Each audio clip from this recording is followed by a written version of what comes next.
오늘 무슨 주일이죠? 네. 어떻게 여러분들 마음도 부활하셨습니까? 아멘. 네. 오늘 부활절을 맞이해서 저희 교회에서 가정교회를 세우시고 부모들의 마음을 세우시는 하나님의 놀라운 역사를 하고 계시는 백은실 사모님을 모시게 됐습니다. 나오실 때 우리 다 같이 박수로 환영의 인사를 해드리기 원합니다.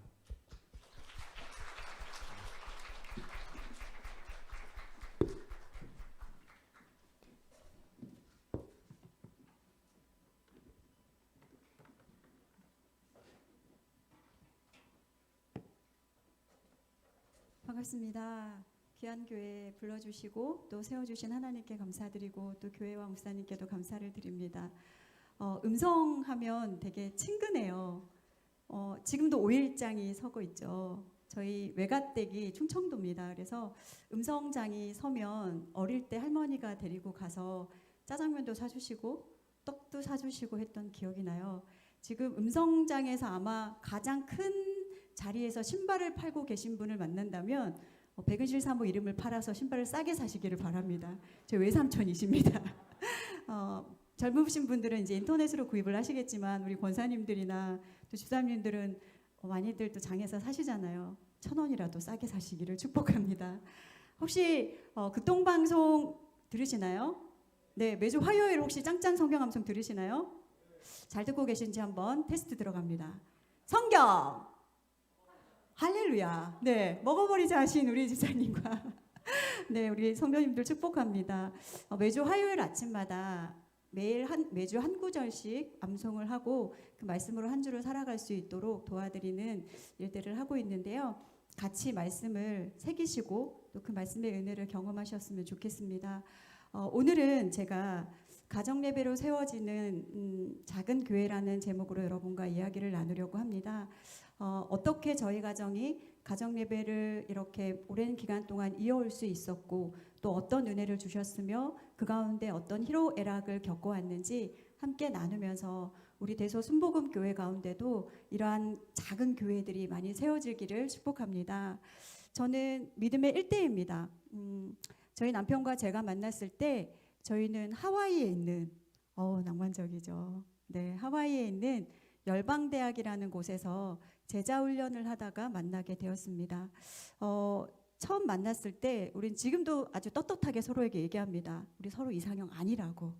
이상형 아닌 이 두 사람이 어떻게 하나가 되어서 가정을 이룰 수 있었을까요? 저도 믿음의 일대였고 저희 남편도 믿음의 일대였는데 자라온 환경이 너무나 비슷한 거예요. 저희 아버지도 늘 술을 드셨고 술을 드시면 가족들을 괴롭히시는 분이셨고 저는 중학교 1학년 때부터 신앙생활을 시작했는데요. 배우자 기도를 할 때마다 1순위는 항상 믿는 사람, 예수님 잘 믿는 사람이 1순위였다면 0순위가 있었어요. 술 안 먹는 사람. 나는 술 안 먹는 사람이면 된다. 왜냐하면 아버지에게 너무 오랫동안 술만 드시고 오는 그때부터 심장이 쿵쾅거리고 아버지의 목소리를 듣는 순간부터 이 날을 또 어떻게 보내야 되냐 하는 그런 불안한 마음들이 늘 있었기 때문에 그렇게 알코올에 대한 알러지 반응이 정말 많았던 것 같아요. 그런데 저희 남편은 더한 집안이었더라고요. 저희 아버님은 알코올 중독자셨어요. 자, 중독자라는 의미는 매일매일 술을 먹는다라는 뜻입니다.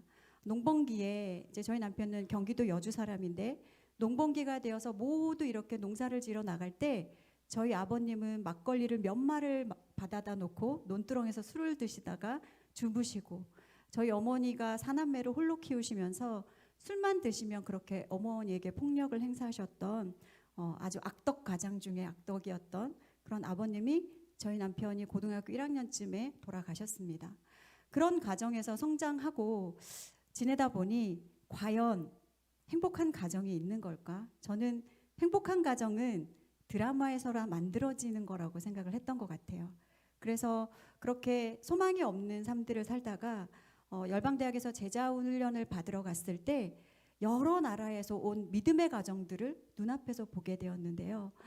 너무나 천국 같은 가정들을 눈앞에 마주하니까 저런 가정을 이루어서 나도 살아보고 싶다. 그렇게 남편과 이야기를 나누다가 그 믿음의 일대라는 그 코드로 서로 하나가 되었고 저희를 믿음의 가정으로 이끌어 주셨습니다. 이제 5월 달이 되면 우리 교회에서 많은 가정 행사들을 하잖아요. 근데 저는 중고등학교 때 5월 달이 되면 너무나 힘든 거예요. 가족들이 나와서 찬양을 하고 뭔가 화목한 모습들을 볼 때마다 맨 뒷좌석에 앉아서 그렇게 눈물을 흘렸어요. 나는 언제 우리 가족들과 저렇게 앞에서 특순도 해보고 예배도 드려보나. 그런데 제가 이제 결혼을 하고 첫 아이가 생겼을 때 타가부라는 곳에서 저희에게 특순을 하라고 말씀을 하시는 거예요. 3살 남짓된 저희 첫 아이와 저희 남편과 서서 예수 사랑하심은이라는 찬양을 부르는데 1절을 다 부르지도 못했어요. 목이 너무 메어서. 내가 사모하고 꿈꿨던 그 시간들을 하나님이 드디어 은혜를 주시는구나. 그렇게 소망하며 꿈꾸었고 저에게는 하나님께서 4명의 자녀를 허락하셨습니다. 그래서 부러우신가요? 혹시 괴물 같아 보이시나요? 두 부류가 있더라고요. 부러워하는 부류와 저 인생 불쌍해서 어떡하나 이렇게 생각하시는 부류가 있으신데 제가 4명을 낳을 수 있었던 것은 얼마 전이 아니죠. 몇 해 전부터 그 뉴스에서 늘 얘기했던 것, 자녀를 대학까지 보내는데 여러분 얼마의 돈이 드는지 아십니까? 4억이라는 돈이 든다고 합니다. 좋게 이것저것 잘 시켜서 보내는. 그럼 저는 4명이니까 14억이네요. 자, 거기다가 얘네들 시집장가 보내려면 뭐 기하급수적인 돈이 필요한 것입니다. 만약에 인간적인 계산을 따지고 인간적인 생각을 가졌다면 저는 아마 첫 아이도 낳지 않았을 것 같아요. 근데 제가 첫 아이를 낳고 그런 결단을 했었거든요. 나는 이 아이 외에 절대 내 인생에 아이는 없다. 그리고 집에서 애나 보는 여자는 절대 안 될 거다. 그때 당시만 해도 제가 광고회사 디자이너로 있었습니다. 그리고 학생이었던 남편을 만났고 결혼할 때 학생인 남편과 결혼을 하니까 마이너스라는 빚을 안고 결혼을 시작하게 되더라고요. 매달 100만 원씩 빚을 갚으면서 남편도 학교 보내고 생계를 유지하면서 그렇게 지내던 어느 날 불현듯 결혼한 지 한 달 만에 태문이 열렸다라는 복된 소식을 들었습니다. 근데 복된 소식이었을까요? 저에게? 아니요. 하나님 이거 너무하신 거 아니에요? 빚은 어떻게 하라고요? 제가 직장 내려놓고 아이를 키우면 어떻게 살라고 이렇게 우리 주님의 때와 우리의 때가 이렇게 다를 수 있습니까? 제가 정말 저희 남편에게 있는 히스테리 없는 히스테리를 그때 다 부렸던 것 같아요. 뭐 남편이 잘못한 것도 아닌데 말이죠. 그렇게 첫 아이를 잉태하고 이제 출산 휴가를 3개월 받는 동안 제 안에 어떤 마음들이 있었냐면 빨리 이 시간이 끝나라. 나는 다시 내 자리로 돌아가서 내 커리어를 계속해서 쌓아나갈 거다. 그때 당시에 저의 연약한 모습이었습니다. 그런데 어느 날 이제 첫 아이를 어린이집에 보내고 저희는 부모님들이 다 지방에 계셨기 때문에 아이들을 돌봐주실 수 있는 여건이 전혀 안 되었었어요. 그래서 아이를 어린이집에 맡기고 그 다음에 이제 저희 같이 사는 윗집 아주머니에게 아이를 찾아올 수 있도록 부탁을 드리고 이제 광고회사의 특성이 퇴근 시간이 정해져 있지 않습니다. 클라이언트가 일을 주면 마무리할 때까지 밤을 새고 또 늦게 퇴근하는 것이 일상이었기 때문에 아이를 제가 어린이집에서 찾아오는 날이 거의 없었던 것 같아요. 아주머니가 돌봐주시면 제가 늦게 퇴근해서 아이를 데리고 오거나 밤을 새는 날은 다음 날 아주머니께서 그냥 아이를 어린이집에 데려다줘서 아이를 못 보는 날도 있었습니다. 그렇게 몇 달을 지내던 어느 날 그러면 남편은 학생인데 애 좀 보지 뭐 했을까요?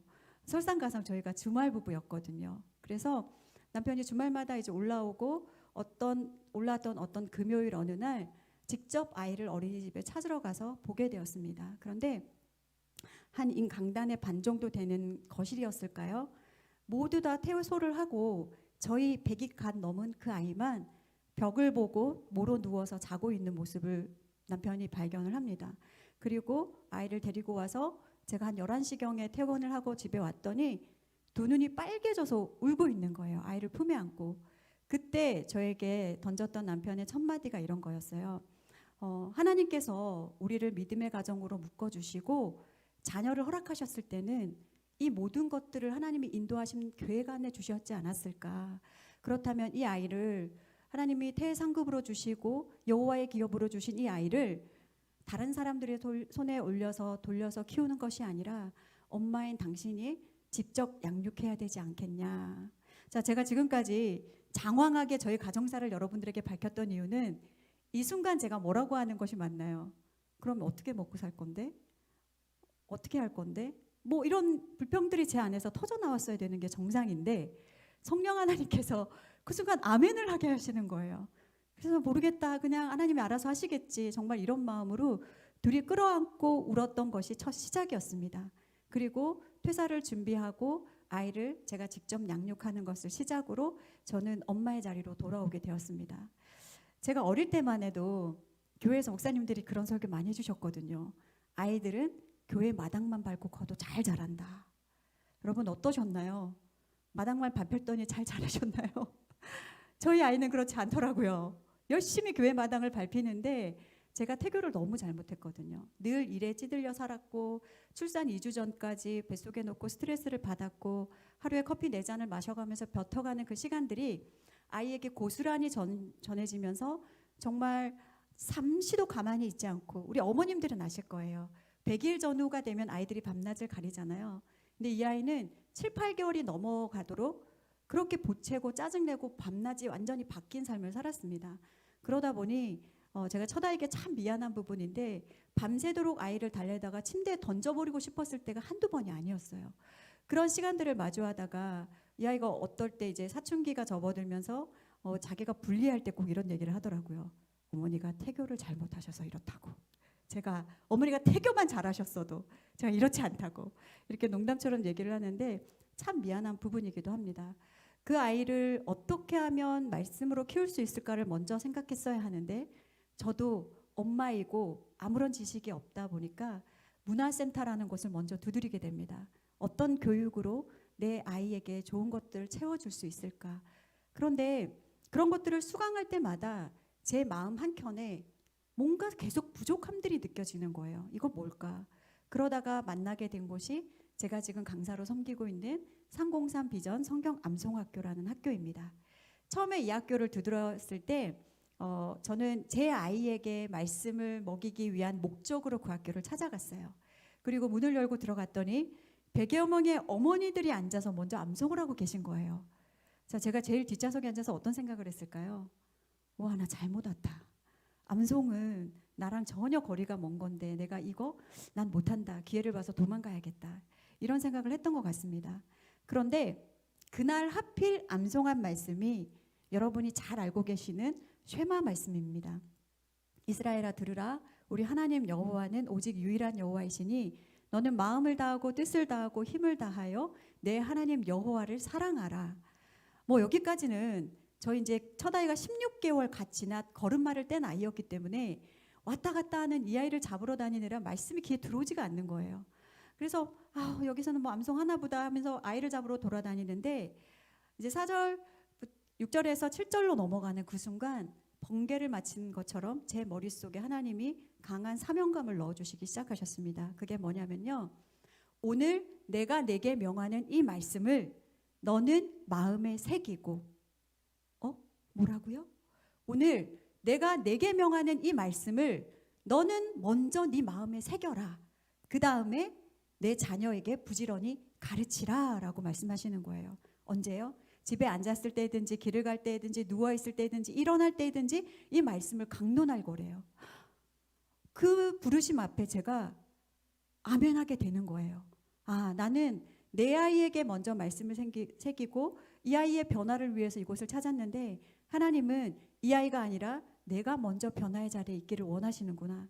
그때부터 저는 이제 뒤쪽에 제 책이 있는 걸 봤는데 말씀 심는 엄마가 되기 전에 말씀 먹는 엄마가 먼저 되어야 했습니다.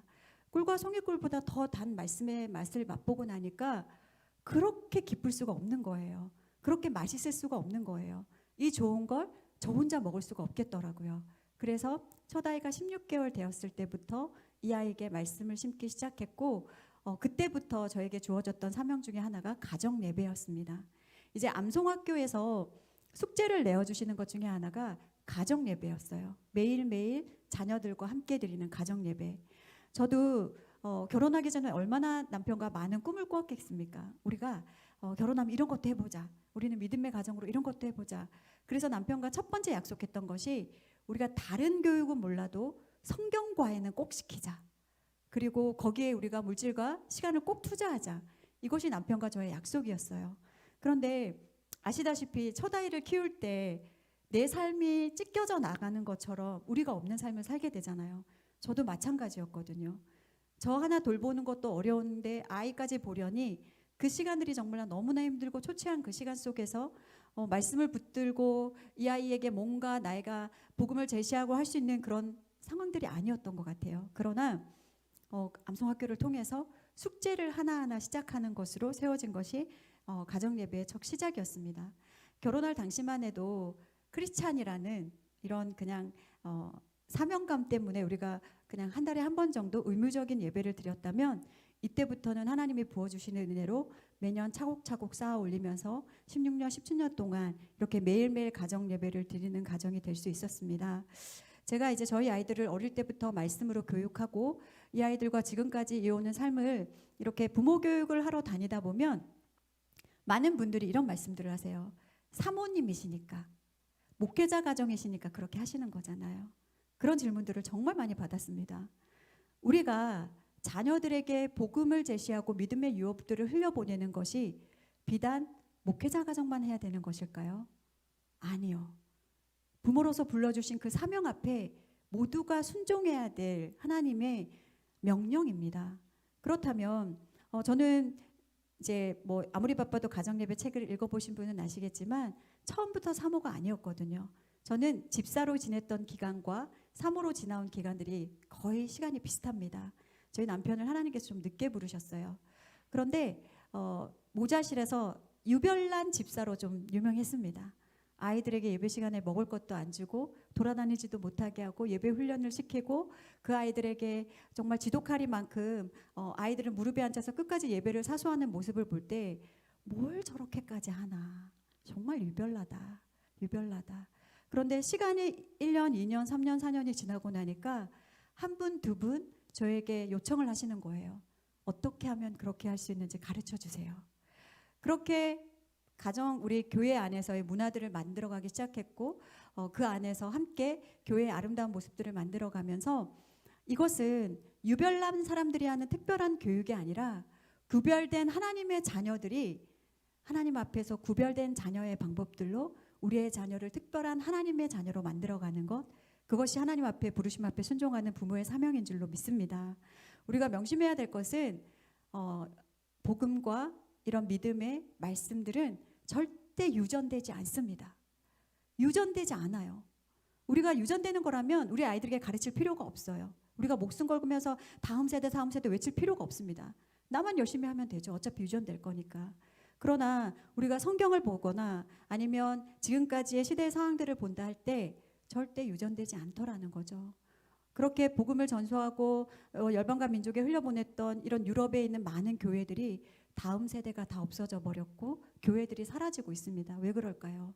수평적인 복음의 전수에는 앞장서서 마음을 다했지만 우리가 수직적인 자녀들에게 복음을 흘려보내는 것에 있어서 너무나 소홀했다라는 거죠.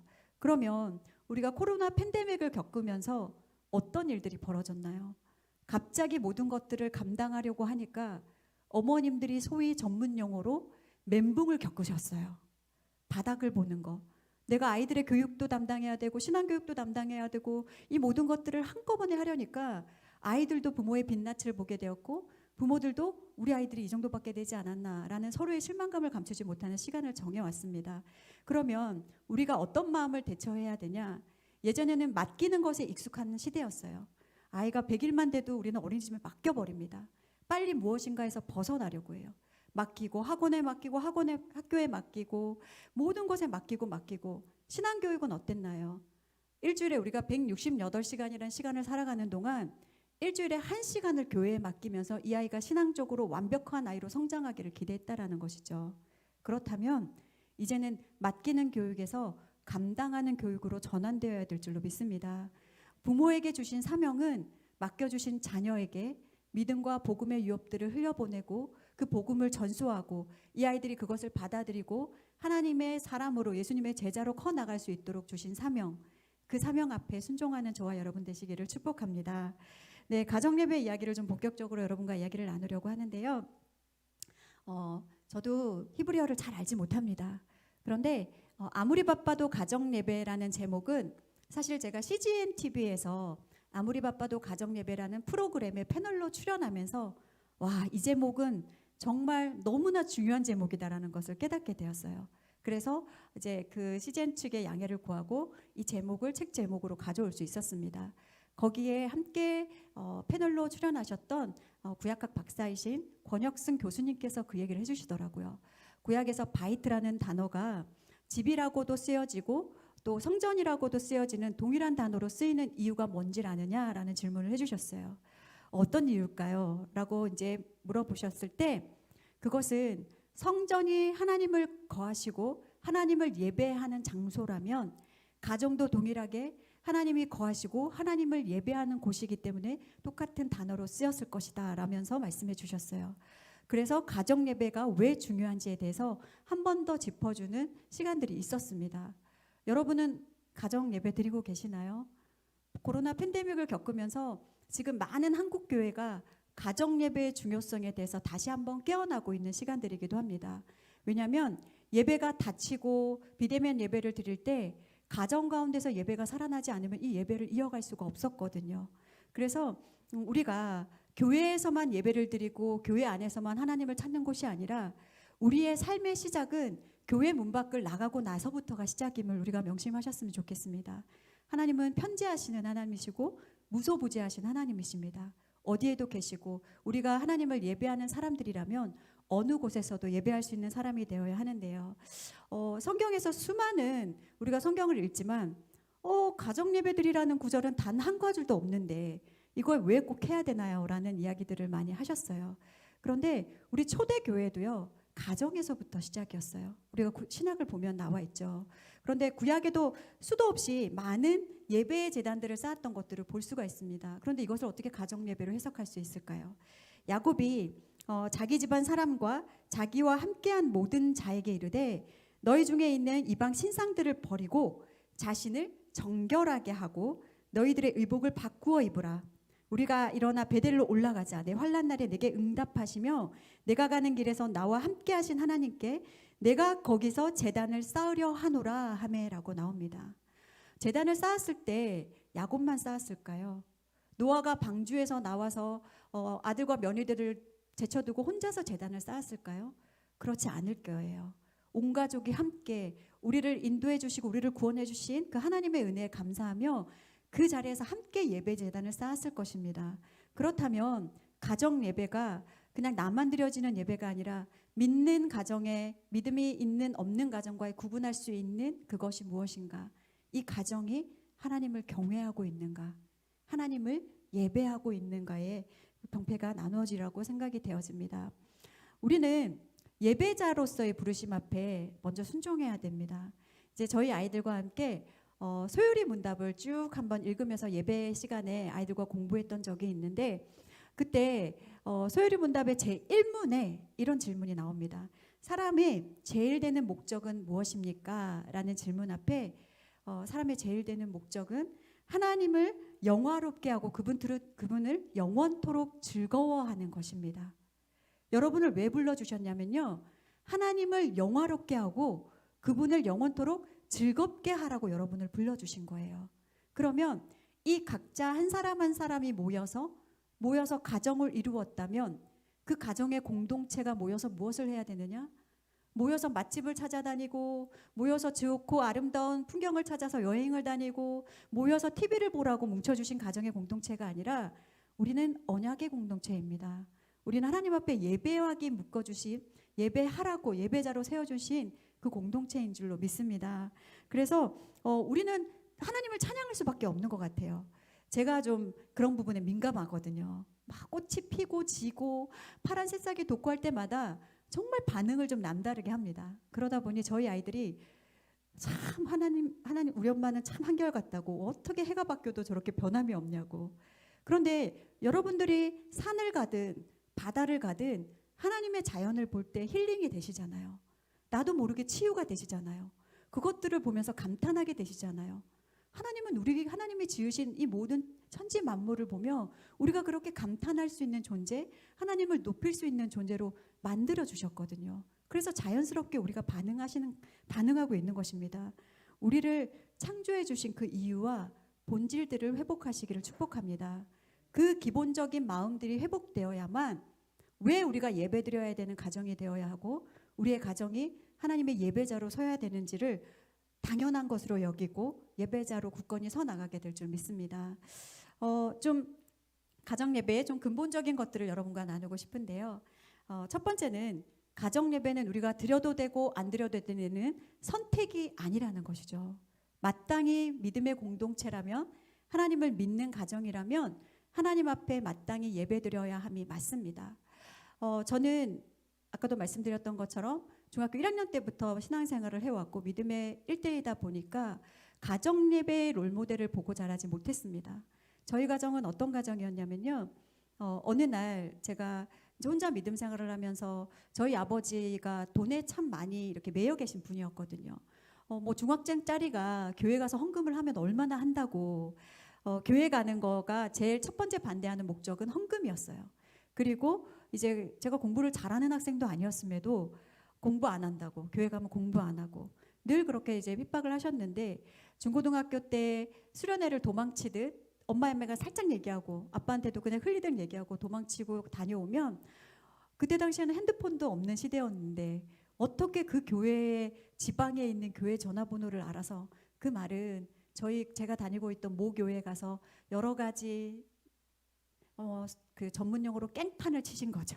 깽판을 치시고 전화번호를 습득해서 거기에 전화하셔서 저를 협박하시면서 이놈의 가시나 돌아오기만 하면 머리를 다 잘라버릴 거다, 팔다리 다 부러뜨릴 거다, 그렇게 협박하시는 아버지를 뒤로 하고, 그런데 매 해마다 하나님은 제 머리카락과 팔다리를 보호해 주시더라고요. 그랬더니 점점 강단이 세워지고 죽으면 죽으리라, 내가 교회 못 다니는 것보다 하나님을 못 만나는 것보다 아버지의 죽는 것이 더 두렵지가 않은 그런 마음들이 새겨졌던 것 같아요. 그런데 그런 굳건한 믿음을 만들어 가시는 그 여정, 그 당시에는 정말 힘들었지만 세월이 지나서 되돌아보니 나를 복음 맡은 복음의 첫 열매로 부르시는 목적들이 있으셨더라고요.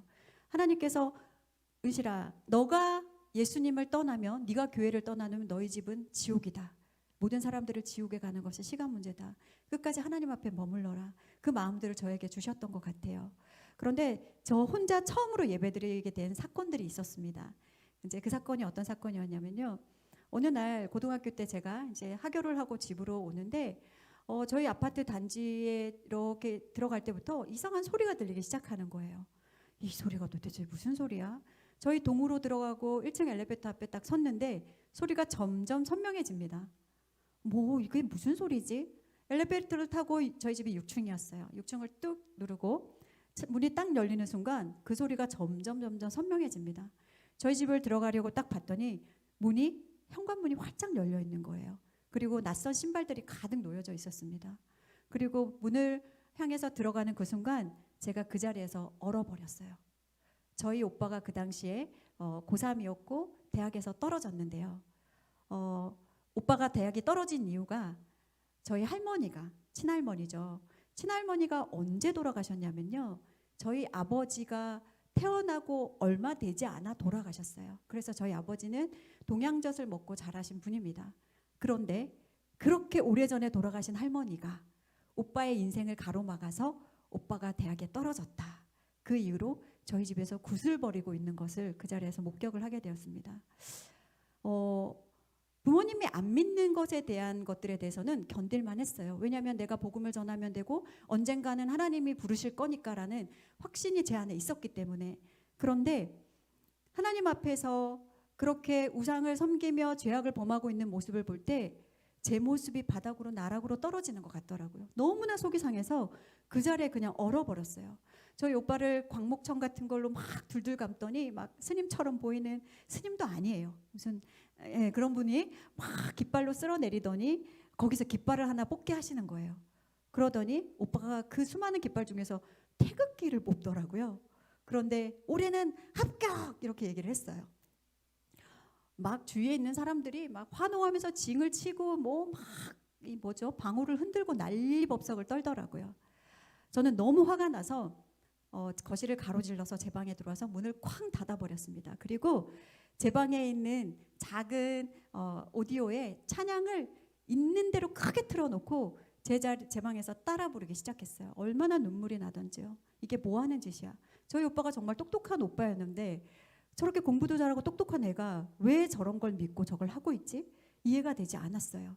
그런데 갑자기 제 방문이 쾅 하고 열리더니 어른 3명이 들어와서 저를 결박하기 시작하는 거예요. 그러면서 저희 집에 샤머니즘 문화를 전파하셨던 고모 한 분이 계셨습니다. 그 고모가 저를 향해서 이렇게 얘기합니다. 강단에서 죄송합니다. 전현이 집안 말아먹을 년이니까 전현부터 완전히 기를 빼셔야 됩니다. 그 고모가 그렇게 얘기를 하니 갑자기 저를 결박하기 시작하고 저에게 뭔가를 행하려고 하는 그분들이 있었습니다. 그런데 제가 몸집도 작았고 키도 작았었는데 어디서 그런 힘이 나왔을까요? 3명을 감당할 수 없을 만큼 몸부리치면서 때를 부리고 악을 썼습니다. 정말 울고 불면서 제 일생에 그렇게 힘을 써본 적이 있었을까 싶을 정도로. 그런데 감당을 하시지 못할 때 문 밖에서 나지막한 목소리로 저희 엄마 목소리가 들리는 거예요. 우리 은실이는 교회 다니는 아이니까 예수 믿으니까 그냥 내버려 두세요. 저희 엄마도 저의 그런 모습을 처음 보셨을 거예요. 왜냐하면 전 되게 착하고 순종적인 딸이었거든요. 그런데 마지막에 저를 향해서 그 깃발로 머리를 확 내리치면서 이 나쁜 것 이러면서 이제 나가셨어요. 그리고 이제 문을 잠궈버리고 그 안에서 밤새도록 울면서 기도를 했던 것 같아요. 하나님 보셨죠? 우리 집이 이런 집이 되었어요. 하나님 이 집을 구원해 주시지 않으면 저는 여기서 버틸 자신이 없어요. 하나님 도와주세요. 그때 그렇게 기도를 하면서 버텼던 시간들이 오랜 기간 동안 부모님을 위해서 기도하는 시간이 되었고 하나님은 복음의 첫 열매로 그렇게 예배 가운데 저를 불러주셨습니다. 우리는 일반적인 세상 사람들과의 조금 다른 공동체입니다. 혈연으로 묶어진 공동체이기도 하지만 우리는 그 이너머에 언약으로 맺어진 하나님의 공동체임을 우리가 잊지 말아야 될 줄로 믿습니다. 모여서 하나님을 예배하고 우리의 문제 앞에 여러분들은 가정 가운데 문제가 있을 때 어떻게 해결하시나요? 각자 나와서 내 문제를 해결해 달라고 하나님 앞에 기도하시나요? 아니면 함께 모여서 하나님 이 가정의 문제 하나님 어떻게 하실 거예요? 하나님 도와주세요라고 얘기하실 수 있나요? 가정 예배는 그런 것입니다. 저는 저희 아이들에게 그런 얘기를 해요. 너희들에게 가정 예배가 고향 같은 곳이었으면 좋겠어. 고향은 그렇잖아요. 내가 실패했을 때 돌아갈 수 있는 곳, 환대받을 수 있는 곳, 찾게 되는 곳. 그것이 예배입니다. 저희 아이들도 죄를 짓죠. 아직 한참 이제 커 나가는 시기에 있는 아이들이고 그럴 때마다 제가 아이들에게 요청한 것이 있었어요. 얘들아, 너희가 이제 커가면서 말씀 안에서 이 말씀이 믿어지지 않은 때가 올 거고 하나님이 의심되는 때가 올 것이고 성적으로든 어떤 쪽으로든 궁금하고 의구심이 드는 일들이 만날 때가 너무나 많을 거야. 그럴 때마다 절대 다른 것들을 통해서 답을 찾지 않았으면 좋겠어. 이제 일명 초록창 같은 데 찾는 것 혹은 친구들을 통해서 찾는 것을 통해서 찾지 않았으면 좋겠어. 그 이유는요. 아이들이 진리가 아닌 다른 것들을 통해서 답을 찾을 때 그 답이 진리가 아닌 것을 통해서 해답이 아닌 다른 것을 받아들일 수 있기 때문에 아이들에게 요청했던 것은 그런 의구심이 들 때 질문이 있을 때 제일 먼저 부모님에게 상의했으면 좋겠어. 그리고 우리가 말씀 가운데서 그것을 찾아 나가자. 이런 요청들을 어릴 때부터 아이들에게 들려줬는데 너무나 감사하게도 지금까지도 아이들이 그런 문제를 만날 때마다 부모님에게 상의를 하고 부모님에게 기도 요청을 하는 아이들을 만나게 됩니다. 그래서 우리가 예배는 사실 그동안 이제 다음 주면 드디어 우리 자리에 이렇게 자리 간격두기 했던 그 시간들이 끝나는 단계가 왔는데요. 사실 우리가 비대면 예배를 이야기를 했지만 우리는 사람을 대면하고 사람과 비대면하고 이것은 예배의 형태가 아니죠. 예배는 하나님의 얼굴을 구하는 시간입니다. 그래서 어디서든지 우리가 예배할 수 있다라고 여러분들에게 말씀드리고 싶고요. 가정 예배 시간에 대한 부담들을 느끼시는 이유 중에 하나가 누군가를 가르쳐야 된다라는 그런 마음들 때문에 우리 아버님들 특히 가정 예배 인도하실 때 가장 많은 부담들을 느끼시는 것 같아요. 그런데 가정 예배는요. 죄인들의 모임입니다. 우리가 공적인 예배와는 조금 달라요. 공적인 예배는 질서가 있죠. 그리고 순서가 있고 그 순서에 따르는 질서대로 행하는 것. 물론 가정 예배도 동일하지만 가정 예배이기 때문에 하나님 앞에서 조금은 자유한 형태의 모습들을 취할 수 있습니다. 그래서 그 구체적인 것들은 뒤에서 제가 좀 나누도록 하고요. 이 시간은 죄인들의 모임이기 때문에 죄인이 만나서 누군가를 가르치는 것이 아니라 죄인들이 하나님을 알아가는 시간으로 여기는 시간, 죄인들이 만나서 하나님께 영광을 올려드리는 시간으로 이해해 주시면 좋을 것 같습니다. 자, 그러면 어떻게 우리가 예배할 수 있을까? 사실 제가 가정예배 세미나를 나가다 보면 사모님 예배 드릴 시간이 없어요 라는 시간 얘기를 많이 하십니다. 정말 우리가 시간이 없는 걸까요? 아이들 숙제 봐주고 나면은요, 아이들 학원 갔다 오면은요, 저녁 먹고 아이들 재우다 보면 예배 드릴 시간이 없습니다. 과연 여러분 우리가 시간이 없는 것일까요? 저는 그렇더라고요. 언니 오늘 시간 없어요. 저 오늘 진짜 바빠요. 시간이 없어요. 그런데 어디에 되게 괜찮은 브런치집이 있거든. 야, 여기 오늘 세일이야. 여기 안 가볼래? 언니 없는 시간도 내가 만들 수 있어요. 기다려요. 곧 갑니다. 우리는 우리가 좋아하는 것, 우리가 즐거워하는 것, 우리가 뭔가 더 나은 것들을 생각하는 곳에서는 없는 시간들도 만들어내는 것이 우리입니다. 그러나 하나님을 찾는 일에 그분 앞에 머무는 거룩한 습관의 자리에서 우리는 시간 없다는 이야기를 너무나 많이 달고 삽니다. 과연 정말 시간이 없는 것일까요? 아니면 하나님을 찾고 싶은 마음이 없는 것일까요? 우리의 우선순위를 한번 돌아보셨으면 좋겠습니다. 우리가 시간은 반드시 만들어내야 주어지는 것이 시간입니다. 그래서 저희 가정에서도 항상 예배 시간은 따로 떼어내서 그 시간을 덜어내는 것으로, 우리가 성경에서도 우선순위에 대해서 많은 이야기들이 나오지만 마르다와 마리아 이야기를 너무나 잘 알고 계실 거예요. 마르다는 예수님이 정말 이렇게 오는 걸 알고 즐겁게 기쁘게 청소도 하고 요리도 하고 분주한 상황 가운데 있었고, 예수님 발치에 머물러 있는 마리아를 시기하면 예수님께 얘기했지만 예수님은 한 가지로 정의를 얘기하셨어요. 한마디로, 한 가지만으로도 족하다. 네가 너무 분주하다.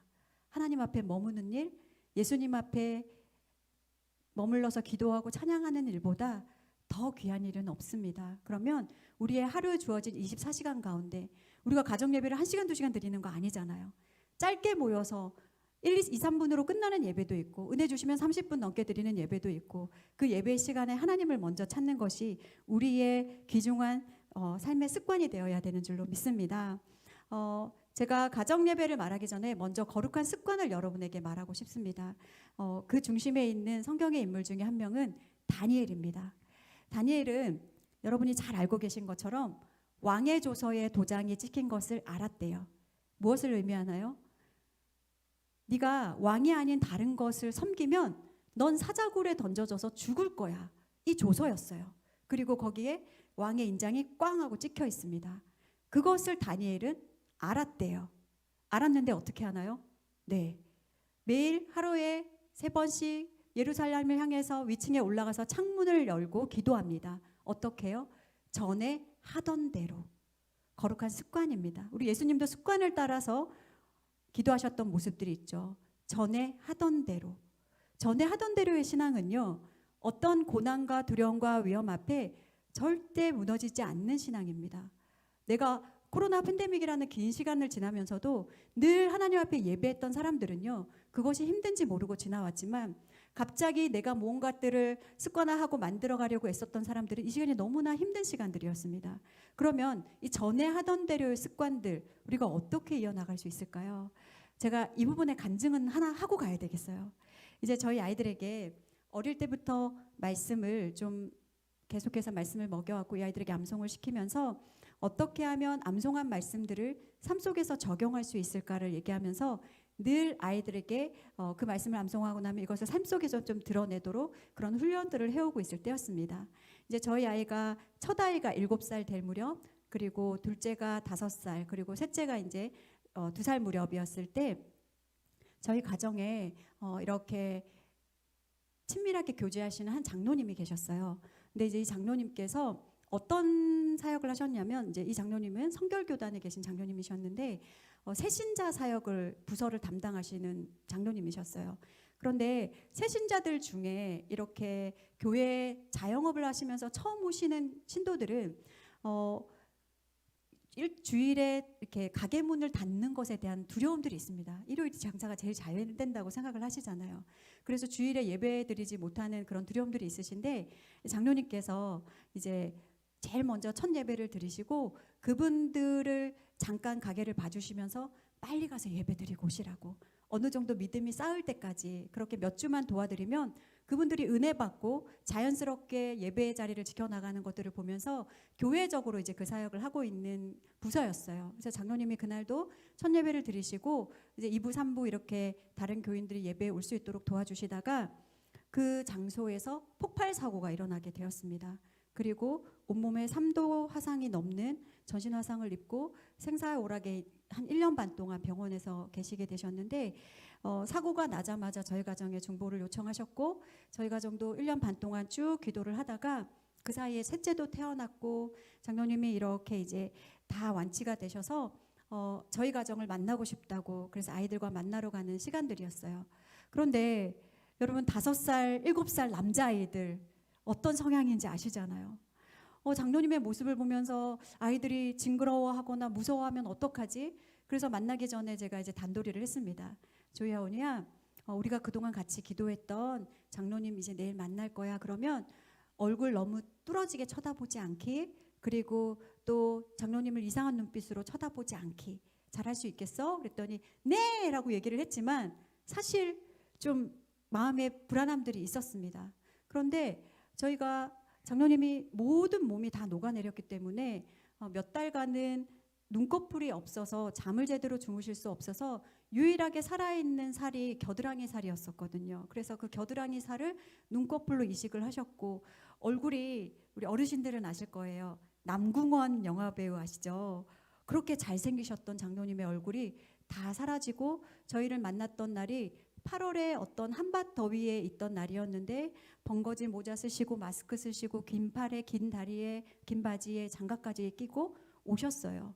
그런데 이제 장로님 저희 앞에서는 그렇게 안 하셔도 될 것 같다고, 편안하게 이렇게 벗으셨으면 좋겠다고, 그래서 모자도 벗으시고 이제 이렇게 긴 바지와 긴 팔 외에는 얼굴을 이렇게 보이시면서 근데 너무나 감사하게 저희 아이들이 인사도 하고 와 그동안 암송 많이 했는지 한번 해볼까 하면 그 자리에서 암송도 하고 2살배기 저희 딸아이는 낯가림이 심할 때였음에도 불구하고 장로님께 안겨서 뽀뽀도 하고 그래서 하나님 너무 감사합니다 이런 마음들이 있었어요. 그런데 갑자기 저희 딸아이 둘째가 내가 장로님을 위해서 기도해주고 싶다 그러는 거예요. 5살짜리 아이가. 그래서 그래 그럼 우리가 기도하자고 이제 기도소를 딱 하려고 했는데 이 아이가 성큼성큼 걸어가더니 장로님 얼굴에 이렇게 손을 대는 거예요. 그리고 5살 아이가 대단한 기도하는 거 아닙니다. 이렇게 기도했어요. 하나님 감사합니다. 장로님이 불에 타서 그동안 너무 많이 아팠습니다. 그런데 이렇게 살려주셔서 감사합니다. 이보다 더 깨끗하게 치료해 주실 줄로 믿습니다. 병든 자에게 손을 얹은 즉 나으리라 하시더라. 예수님의 이름으로 기도드립니다. 라고 기도를 마쳤습니다. 근데 장로님이 오열을 하시면서 울기 시작하셨어요.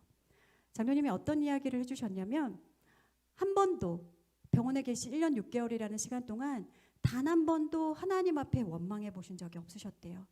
그런데 이제 태어나실 쯤이 되어서 아이들을 너무 예뻐서 아이들에게 향해서 아이들에 다가가면 아이들이 외계인이다, 괴물이다 이러면서 도망가기 시작하는 모습을 봤을 때 이제 내 일평생에 나의 이런 흉측한 몰골에 더 이상 아이를 내가 안아볼 수 없겠구나.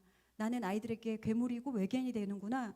이것 때문에 하나님 앞에 처음으로 하나님 앞에 눈물을 흘리면서 하나님 너무나 속상합니다라는 기도를 하셨다는 얘기를 하셨는데 그날 고만한 아기들의 그 아이의 손에 올린 기도를 통해서 장로님이 치유가 되시는 거예요.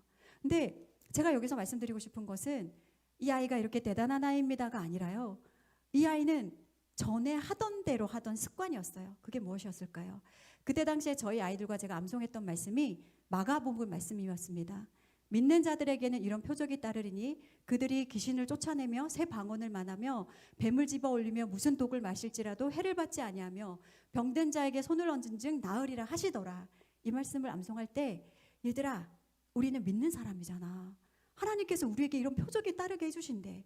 그러면서 아픈 곳이 있을 때마다 가정 예배 가운데 아이들과 손을 얹고 기도하고 실제로 제가 셋째를 가지기 전에 제가 자궁근종이 달걀 노른자만한 자궁근종이 제 안에 있었습니다.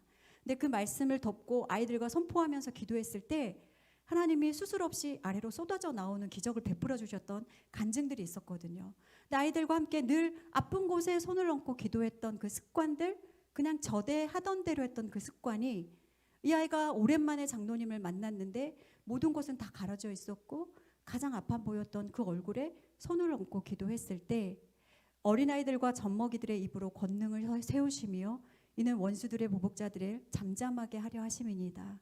이 말씀이 무엇인지 하나님이 성취해 가시는 그 은혜를 경험할 수 있었습니다.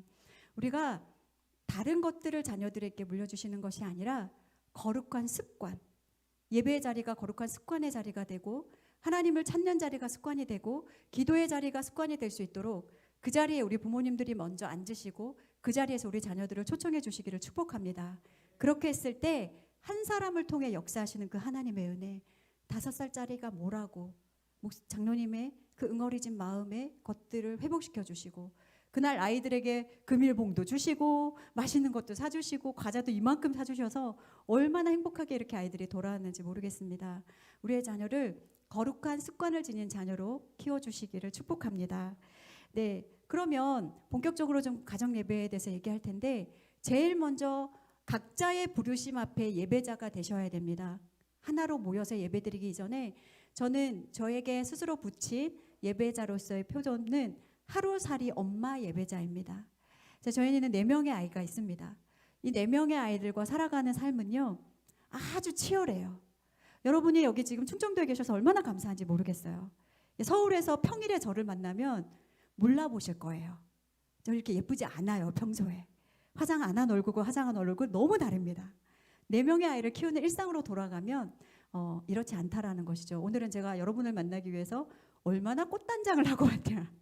저희 아이들이 주일날 변하는 엄마들의 모습에 깜짝깜짝 놀랍니다. 저희 남편도 주일에 아내를 제일 사랑하더라고요. 그 삶의 자리에서 설거지 쌓여있는 설거지들, 쌓여있는 빨래들을 볼 때 한숨이 지어지고 너무나 힘든 삶, 내가 왜 애를 4이나 낳았을까 이런 마음이 들기 전에 저 스스로가 무장하는 것, 저희 아이들은 알아요. 제가 이제 세탁을 저희 집에는 한 세탁기를 하루에 4번 정도 돌리거든요. 여름에는 훨씬 많이 돌립니다. 수건도 몇십 장씩 나옵니다. 그런데 그럴 때마다 제가 무장하지 않고 이렇게 집안 살림을 하기 시작하면 계속해서 제 안에 불평과 불만이 올라오더라고요. 그러면 어떻게 할까? 그래서 매일 아침마다 기도하기를 하나님, 제가 10년 동안 잘 사는 사람이 될게요. 10년 동안 앞으로 제 삶의 일생 동안 주님 앞에 예배자로 서겠습니다가 아니에요. 하나님, 저 오늘 하루에 필요할 하나님 양식과 함께 저 오늘 하루치만 하나님 사랑도 주시고 내 아이들을 사랑할 수 있는 사랑도 주시고 용서도 주시고 인내도 주시고 절제도 주시고 하나님 하루치만 주세요. 그렇게 기도하는 거예요. 그렇게 하루하루를 살아냈을 때 그렇게 하루살이 예배자가 됐을 때 하나님은 이것이 일주일이 되게 하시고 한 달이 되게 하시고 이렇게 많은 세월을 하나님 앞에서 예배자로 살아갈 수 있는 은혜를 주시더라고요. 저는 여러분들이 어떤 삶의 자리에서 있는지 알 수 없지만 우리 남편 집사님들께서는 일터의 자리에서 예배자로 살아가시는 것, 우리 아내 집사님들께서는 가정에서 예배자로 살아가시는 것, 제가 이것을 깨닫기까지 아이들의 예배자의 모습을 통해서 알게 되었습니다. 우리 아이들은요, 부모님들이 교회에서 예배 잘 드리는 것으로 부모님이 예배자라고 생각하지 않습니다. 왜냐하면 보여지는 눈이 많기 때문이거든요. 사모가 수요 예배 때, 금요 예배 때, 주일 예배 때, 새벽 예배 때 예배 잘 안 드리는 모습으로 드릴까요? 아니요. 마음이 어려워도 잘 드리는 가장된 모습으로 예배 드릴 때도 있습니다. 왜냐? 보여지는 눈이 많기 때문에. 그러면 우리의 실제적인 예배자의 모습은 언제 드러났느냐? 삶 속에서 드러나는 거거든요. 이 아이들이, 저는 그래요. 이제 아이들에게 이런 얘기를 하거든요. 엄마는 큰 죄인, 너희는 작은 죄인. 엄마는 완전하지 않고 완벽하지 않아서 너희들에게 온전한 것을 가르쳐 줄 수 없어. 그럼 우리가 어떻게 해야 돼? 큰 죄인과 작은 죄인이 만나서 손을 잡고 빛 대신 예수님 앞에 걸어가는 것. 이것이 엄마에게 주신 사명이야. 그렇기 때문에 죄인과 죄인의 만남으로 우리는 가자. 그런데 삶의 자리에서도 저도 부모이고 죄인인데 연약한 모습이 왜 안 드러나겠어요? 때로는 자 여러분 오늘 저 어떤 것 같으세요? 성령 충만한 것 같으십니까? 주변에 안 보이는군요. 네, 오늘 이 정도의 텐션이면 아주 충만한 겁니다. 우리 어머님들 아시죠? 오후 5시 당 떨어지는 시간, 애들이 부르는 소리마저도 귀찮은 그 시간, 그때 되면 본색이 나오잖아요. 저 또 그럴 때 저의 가장 연약함들이 드러나거든요. 엄마 부르지 마. 목소리가 일단 톤이 떨어져요. 엄마 부르지 마. 저희 집 4명의 아이들이 이렇게 한 3-4번씩만 불러도 수십 번을 부르는 거잖아요. 이러면 저희 아이들이 알아요. 저희 첫째가 그럽니다. 얘들아, 모여, 어머니 성령 떨어지셨다. 기도하자. 저를 막 둘러싸고 뒤에서 성령 충만이 어쩌고 저쩌고 막 이렇게 기도를 해줍니다. 그러면 부끄러움에 또 다시 일어날 수밖에 없고, 제가 막 이렇게 이제 이렇게 혈기가 올라와서 아이들에게 뭔가 눈빛이 달라지고 언어가 달라질 그 무렵에 저희 아이들이 그래요. calm down, 엄마 calm down 이러면서 엄마 잠깐 진정하시고 심호흡을 좀 크게 해보시라고 막 이러면서 이렇게 되기까지는 저의 연약함들을 아이들이 알고 있고 함께 기도해 줄 수 있는 시간들이 있었기 때문이죠. 그러면 아이들에게 예배자로 인정받을 수 있는 것, 엄마의 모습이 교회의 모습과 가정의 모습이 다르다. 이러면 이런 이중적인 엄마의 아빠의 모습에 우리의 자녀들이 하나님을 떠날 수도 있습니다. 엄마가 믿는 하나님, 가식적인 하나님, 사람들에게만 보여지는 그 모습, 나는 그런 하나님 안 믿고 싶네요. 하지만 우리의 연약함에도 함께 기도할 수 있고 삶의 자리에서 예배 드릴 때 그때 진정한 예배자로 성장하게 될 줄로 믿습니다. 여러분, 가정 예배 이전에 삶으로 먼저 예배하는 예배자 되시기를 축복합니다. 자, 가정 예배 전에 우리 부부들에게 먼저 부부 예배를 권해드립니다. 아직 신혼부부가 계시다면 예배의 자단을 먼저 쌓아 나가시기를 바라요. 그리고 그 자리에 자녀들을 한 명씩 초청해 주시는 것이 가장 큰 은혜이고요. 저는 이제 첫째와는 많은 어려움의 우여곡절들이 있었지만 둘째, 셋째, 넷째가 태어났을 때는 이 아이들이 태어났을 때는 그냥 자연스럽게 예배 공간이었기 때문에 아이들은 당연한 것으로 여기면서 자랐습니다. 그리고 오히려 예배드리지 않는 가정에 가서 놀러 갔는데 예배를 안 드려요. 이렇게 전화 와서 이제 물어보는 경우도 있었습니다. 그래서 문화가 될 때, 가정의 가치관이 될 때 가장 좋은 것이고 지금도 늦지 않으셨어요. 우리 가정의 작은 문화로 또 가치관으로 만들어 가시는 것인데 부부 가정 예배는 어떻게 시작하시면 좋을까요? 자녀들이 다 성장해서 출가하신 우리 권사님들이나 또 집사님들이 계시다면 부부 가정 예배로 그 재단을 쌓으시고 명절에 자녀들이 왔을 때 그 자리에서 또 함께 그 예배를 이어나갈 수 있는 것. 이제 저도 아이들과 늘 함께 예배를 드리다가 아이들이 잠든 어느 날이 있었어요. 그런데 그날 이제 남편과 앉아서 예배를 드리는데 아니 우리가 한 이불을 덮은 지 그렇게 오래됐는데 둘이 앉아서 얼굴을 마주하고 예배를 드린다는 게 그렇게 어색할 수가 없는 거예요. 막 눈도 못 마주치겠고 너무너무 부끄럽고 막 이상한 감정이었어요. 우리 왜 이러는 거야? 이러면서. 그런데 그렇게 손을 잡고 이제 예배를 드리자고 예배를 시작하는 순간 가슴 뜨거운 곳에서 하나님의 은혜가 솟아나기 시작하더라고요. 그러면서 제가 믿음의 1대부터 이렇게 지나왔던 시간들을 주마등처럼 보여주시면서 제 마음 가운데 이런 고백이 터져나오도록 하나님이 하시더라고요. 내가 뭐라고 이런 은혜를 주시나. 내가 뭐라고. 믿음의 1대였던 나를 하나님이 지금까지 이끌어 주셨고 믿음의 남편을 만나서 두 손 잡고 예배할 수 있는 그 시간들이 내게 주신 얼마나 가장 큰 은혜였는지, 내가 그토록 사모하고 그토록 꿈꾸고 바라던 그 믿음의 가정의 모습들을 내가 지금 이루고 살아가고 있구나. 그 감사가 터져 나올 때 정말 30분 동안 저희 남편이랑 저랑 그냥 계속 울었어요. 그냥 하나님 앞에 은혜에 감사해서 그렇게 반응하는 시간이었습니다. 그리고 같이 말씀을 나누고 찬양하고 하면서 이거 너무 좋다. 우리 아이들이 잠들 때 아니면 아이들이 잠들고 나서도 우리 부부끼리 꼭 가정 예배 드리자. 그러다가 정말 어느 날 저희는 이제 자기 전에 저희 남편과 진짜 얘기를 많이 하거든요. 어제도 오늘 부활주일이어서 일찍 자야 돼 자기야. 우리 일찍 자야 돼. 근데 어제 1시 가까이 동안 또 얘기를 막 했던 것 같아요. 자기야, 나 내일 운전해야 된다고. 이제 말 그만하라고. 알았어 해놓고 또 제가 또 얘기하는 거예요. 그렇게 얘기를 하다가 불현듯 서로의 마음에 하나님이 기도의 제목을 주시거나 서로에게 뭔가 부족함이 연약함이 느껴졌을 때 자기야, 우리 이대로 자면 안 될 것 같아. 기도하고 자자. 그럼 벌떡 일어나는 거예요. 그리고 두 손을 마주 잡고 같이 기도하는 것입니다. 우리의 자녀를 위해서, 우리의 가정을 위해서, 중보자를 위해서 그렇게 기도해 나갈 때 성령 안에서 부부의 일치가 무엇인지를 하나님 보여주시더라고요. 혹시라도 남편이 아직 믿음이 연약하셔서 그런 생활을 하시는 것이 어렵신가요? 그러면 혼자만의 예배의 문을 반드시 여셔야 돼요. 그 자리에 하나님이 분명히 초청해 주시고 그 남편을 데려다 주시고 함께 내가 뭐라고 이 은혜를 주시나 고백할 수 있는 그 시간들을 하나님께서 반드시 허락해 주실 줄로 믿습니다. 그러면 저희 가정은 어떻게 예배를 드렸길래 이렇게 16년, 17년 동안 매일 가정 예배를 이어올 수 있었을까요? 이제 하나하나 여러분에게 좀 말씀을 드리려고 합니다. 먼저 양해를 구하는 것은 저희 집에는 고등학생의 나이와 중학생의 나이 이 사춘기를 겪고 있는 두 아이가 있습니다. 그래서 초상권을 운운해서 최근 사진을 가져올 수 없다는 점 먼저 양해를 구합니다. 엄마, 그리고 제가 여기서 쓰여지는 모든 사진은 사남매 심의위원회 검증을 거쳐서 온 사진들입니다. 본인들이 약간 측면으로 나오거나 이상하게 나오지 않는 사진들을 이제 검증받아서 나오는데요. 사실 아이들이 어릴 때는 예배 시간에 참 많이 촬영을 했던 것 같아요. 그런데 우리가 이제 좀 아이들이 자라고 나면 예배를 흐름들을 끊지 않고 싶기도 하고 의식적으로 좀 촬영보다는 하나님께 더 집중할 수 있기를 바라서 촬영을 좀 많이 멈추고 있기도 합니다.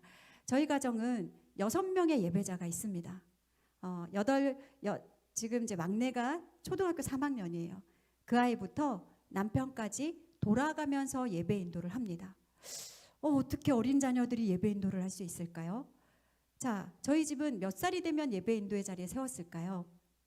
두 번째 사진에 답이 나와 있습니다. 두 번째 사진은 저희 셋째 사랑인데요. 이 아이가 3살 무렵에 말문이 트였을 때 첫 예배를 드렸던 사진입니다. 우리 목사님 마이크처럼 저희 담임 목사님 마이크도 그때 당시에 2개짜리 마이크였는데요.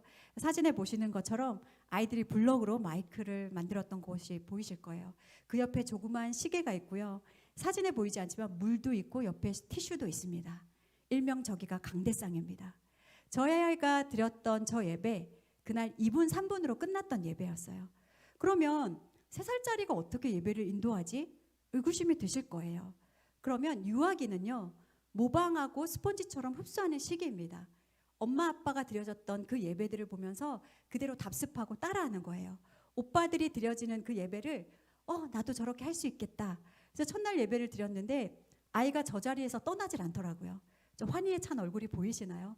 그날 예배는 이랬어요. 예배 드리겠습니다. 창세기 하겠습니다. 저 아이가 유일하게 암송하는 구절이 창세기 1장 1절이었거든요. 오빠들과 격하게 막 태초에 하나님이 천지를 창조하시니라 함께 아이의 눈높이에 맞춰서 예배를 드렸어요. 그러더니 막 신내하면서 싹트네 하겠습니다. 저희가 또 싹트네를 힘차게 불렀어요. 아시잖아요. 작은 싹트네부터 큰 싹트네까지 그렇게 아이의 눈높이에 맞춰서 찬양을 드리고 그러더니 기도하겠습니다.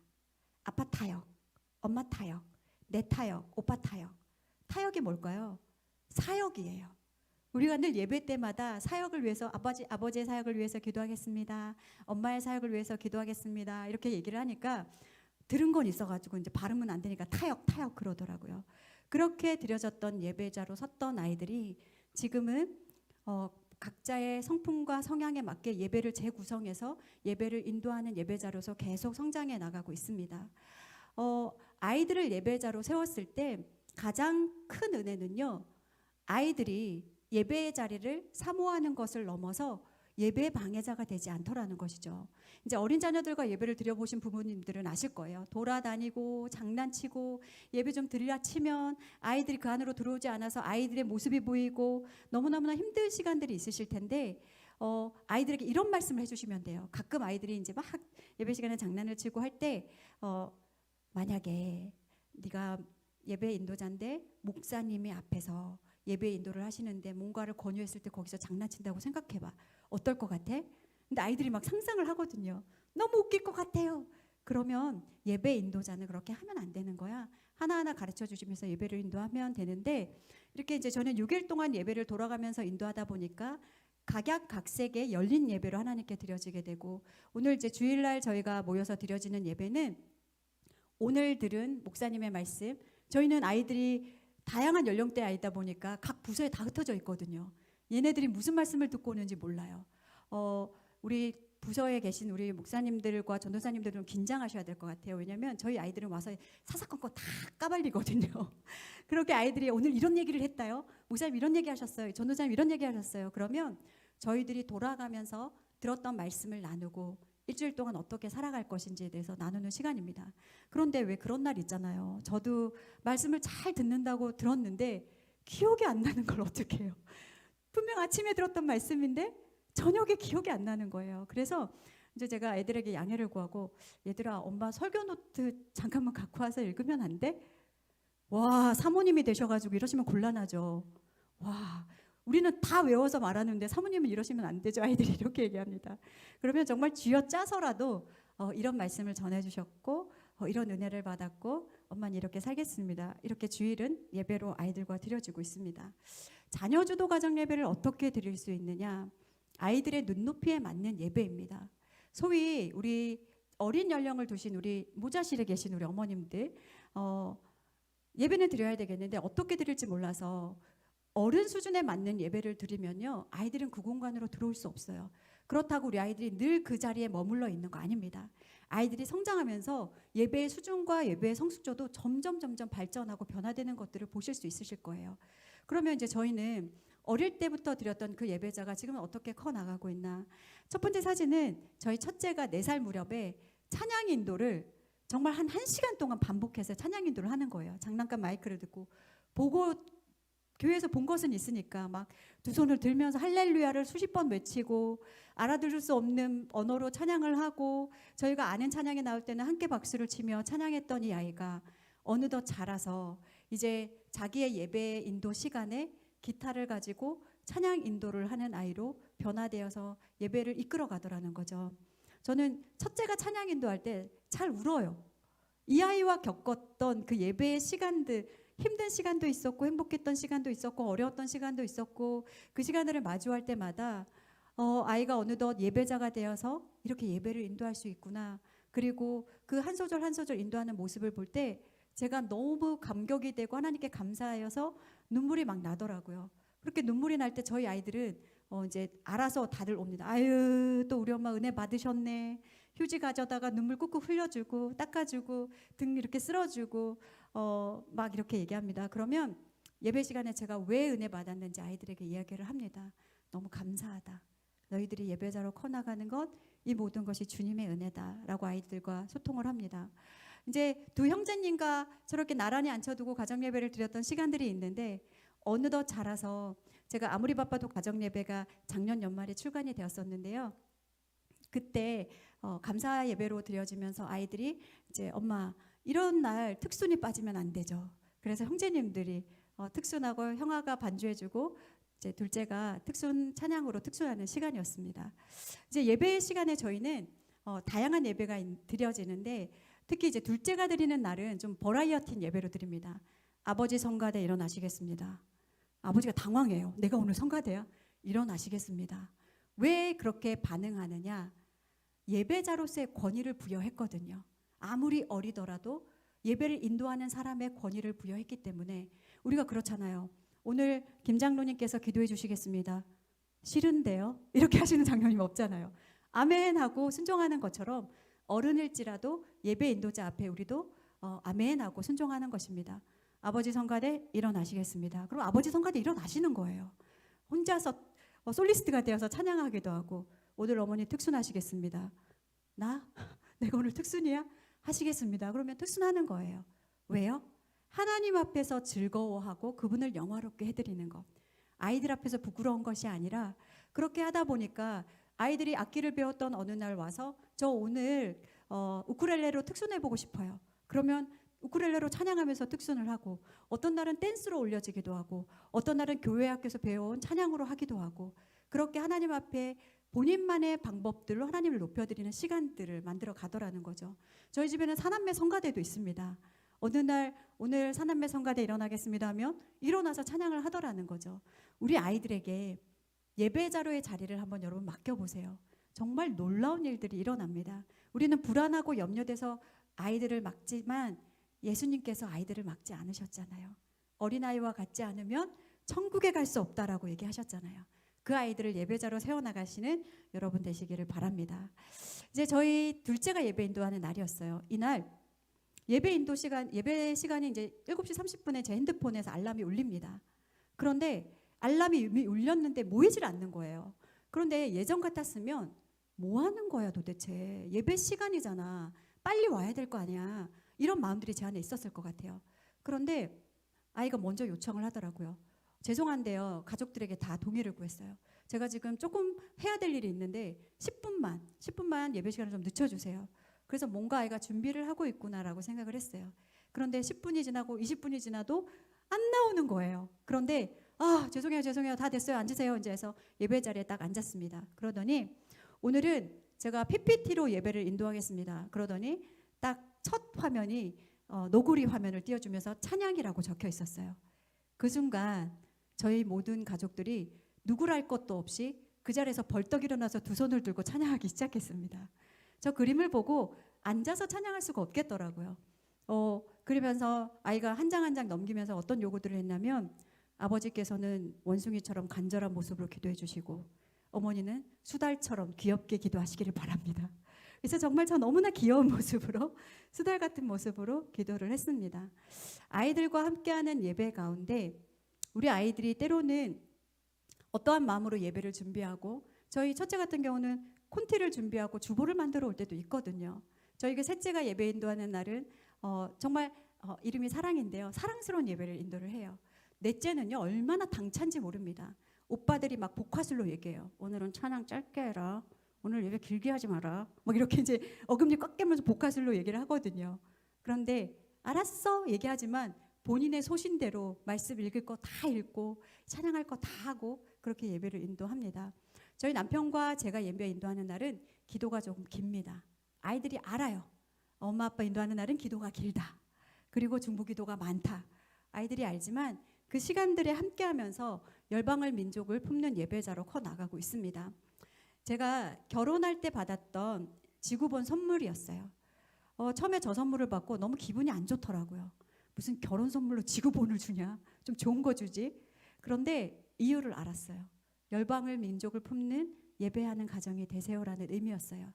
저 지구본으로 무엇을 할 수 있을까? 아이들이 어릴 때마다 예배를 드릴 때 열심히 돌렸어요. 예배 가운데. 얘들아, 오늘 하나님이 어떤 나라를 위해서 기도하기를 원하시는지 돌리다가 우리 찾자. 그러면 아이들이 어떤 나라인지도 모르고 색깔 보고 꾹꾹꾹꾹 눌렀었어요. 그러면 오늘은 중국, 오늘은 러시아. 그러면 우리 그 나라에 다 같이 손을 얹겠습니다. 얹고서 그 나라의 하나님의 나라가 되기를, 그곳에 있는 선교사님들을 지켜주시기를 하나님께 기도하고 간구하며 기도하는 시간들을 겪었습니다. 그러다 보니 이제는 우리가 기도해야 될 문제들 앞에 우크라이나를 위해서 그곳에 손을 얹고 기도하고, 우리나라 대선이 있을 때 한번대에 손을 얹고 기도하고, 아이들과 함께 기도하는 그 자리마다 함께 기도해 나갈 때 아이들이 그것에 대해서 궁금해하고 하나님의 응답들을 기다리면서 나아가더라는 거죠.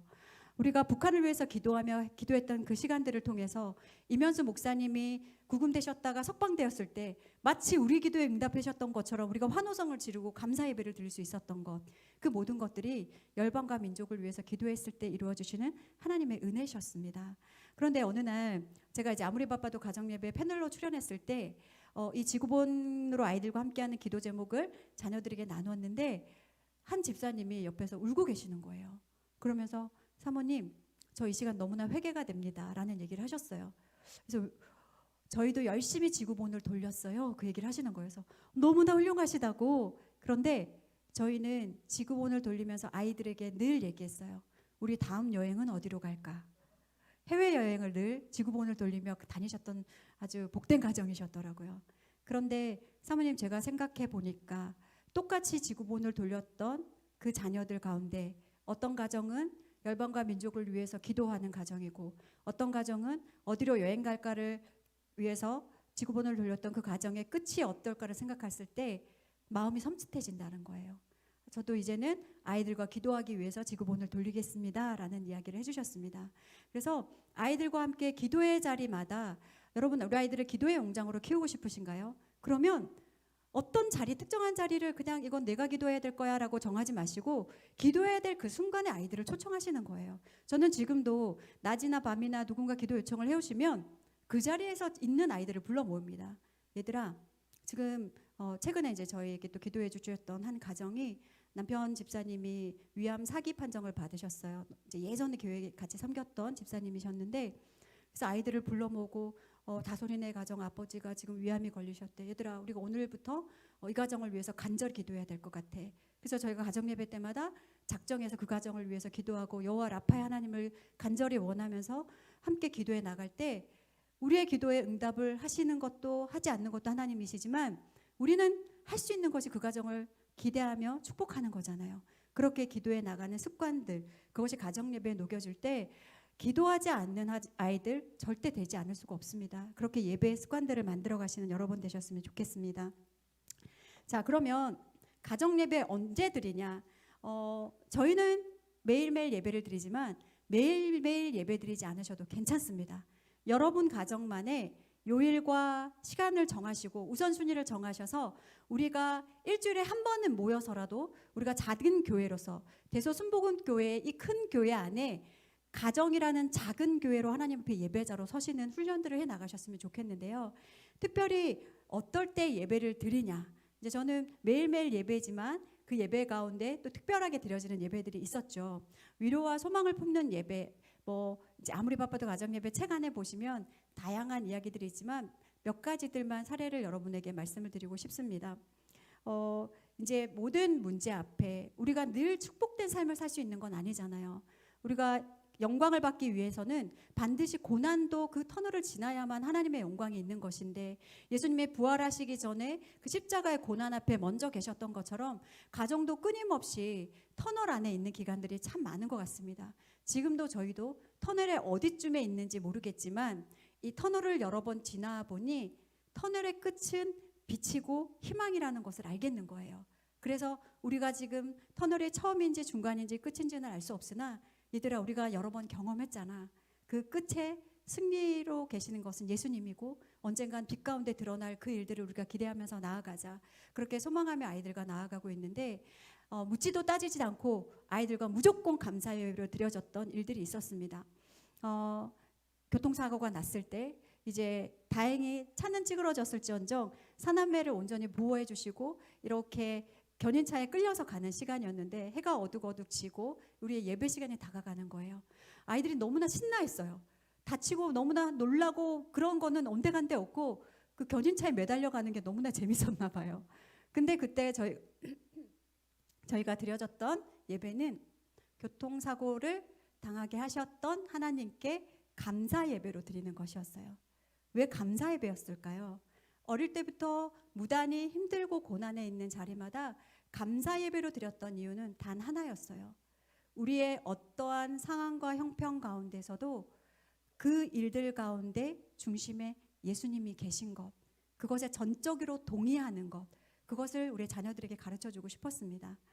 작년 연말에요, 저희 남편이 갑자기 심장이 막혀 있는 것을 알게 되었습니다.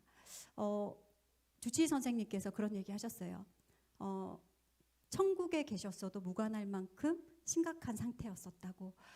제가 연명서를 쓰고 정말 힘든 그 시간을 마주하는 시간들이 있었는데 그때 아이들에게 이제 아이들과 떨어져 있는 입원하고 이제 치유를 받는 시간 동안 아이들과 떨어져 있게 되었었는데 저와 저희 남편은 병상에서 부부 예배로 하나님께 가정 예배 시간을 쌓고 저희 아이들도 다 예배자가 되었잖아요. 4명의 아이들이 순서를 돌아가면서 예배 인도를 맡아서 가정 예배를 드리고 예배가 끝나면 늘 전화를 했어요. 아빠 어떠세요? 저희가 아빠를 위해서 간절히 기도하는 시간 가졌어요. 그렇게 떨어져서 예배를 드리다 보니까 하나님이 아이들을 예배자로 세워주신 그 은혜가 너무나 감사했고 또 떨어져 있어 보니까 같이 드렸던 그 예배가 너무나 사모가 되는 거예요. 그런데 그 모여서 드렸던 이제 퇴원을 하고 모여서 함께 그때도 어떤 예배를 드렸을까요? 감사 예배로 하나님께 드렸어요. 아빠가 심장이 막히게 하신 것에 대한 감사. 그때 제가 울면서 어떤 고백을 했냐면요. 아빠가 천국을 가실 수도 있었을 거야. 만약에 천국을 가셨다 했을지라도 엄마는 그 자리에서 감사 예배로 하나님께 드렸을 거야. 그렇게 얘기를 했습니다. 그런데 저희 둘째가 너무나 화난 표정을 지으면서 그렇게 얘기를 하는 거예요. 엄마, 이 순간만큼은 우리가 감사하지 않을 수 감사할 수가 없잖아요. 아빠 죽을 뻔했는데. 다른 거 하다가 그런 것도 아니고 하나님 일 하다가 그런 건데 하나님 앞에 원망되는 거 당연한 거 아니에요? 그런데 그 마음조차도 품어줬어요. 그 마음조차도 하나님께 올려드리자. 너 너무나 화났구나. 저는 하나님, 저희 첫째가 그런 얘기를 해요. 저는 하나님께 솔직히 너무나 속상했다고, 너무나 하나님 앞에 그런 기도 솔직하게 저희들이 가정예배 드릴 때 했다고. 하나님, 우리 아빠 열심히 살았고 그동안 고생도 정말 많이 했고 뒤늦게 신학해서 이 힘든 일 걸어가고 있는데 이런 고난 안 주셔도 되는 거잖아요. 그런 기도를 아이들이 모여서 했다라는 얘기를 했을 때 그 마음 하나님이 다 아신다. 그래서 우리가 감사 예배 드리는 거다. 살려주셨잖아. 그렇게 아이들과 또 감사 예배로 드렸던 시간이었던 것 같습니다. 제가 이제 셋째를 낳고 셋째를 이제 출산할 무렵쯤에 저희 집주인이 나가라는 통보를 하는 거예요. 출산을 임박해 있었기 때문에 어르신께 양해를 구했어요. 왜냐하면 저만한 딸이 있으신 분이기 때문에 어르신 이사갈 무렵쯤 되면 제가 출산한 지 한 달밖에 되지 않습니다. 그러면 이사하는 게 좀 어려울 것 같아요. 죄송하지만 두세 달 정도의 말미를 주시면 저희가 집을 바로 빼겠습니다. 뭐 수천만 원을 올려달라고 얘기했던 사건이었어요. 그런데 저만한 딸이 있는 분인데 너무나 매몰차게 나가라고 그러시더라고요. 그래서 출산한 지 한 달 만에 쫓겨나게 되었습니다. 뭐 저는 갈 데가 없어서 이제 신생아를 안고 아는 언니 집에 잠깐 피신을 해 있었고 남편 혼자 이제 돈이 없으니까 더 외진 곳, 더 좁은 곳으로 이사를 가게 되었는데 제가 살던 집은 아니었지만 사진의 제일 오른쪽에 있는 저런 집이었어요. 갔더니 곰팡이도 피어 있고 문짝도 안 맞고 부엌에서는 비가 새고 재건축을 곧 앞두고 있는 아주 오래된 아파트였는데 너무나 좁아서 물건을 다 정리할 수 없어서 박스가 다 쌓여 있는 상태였고 들어가서 예배를 드리는데 그때도 저희가 어떤 예배를 드렸을까요? 감사 예배로 드려야죠. 새 장막을 허락하셨으니까. 그런데 그 집에서 제가 우울증이 찾아온 거예요.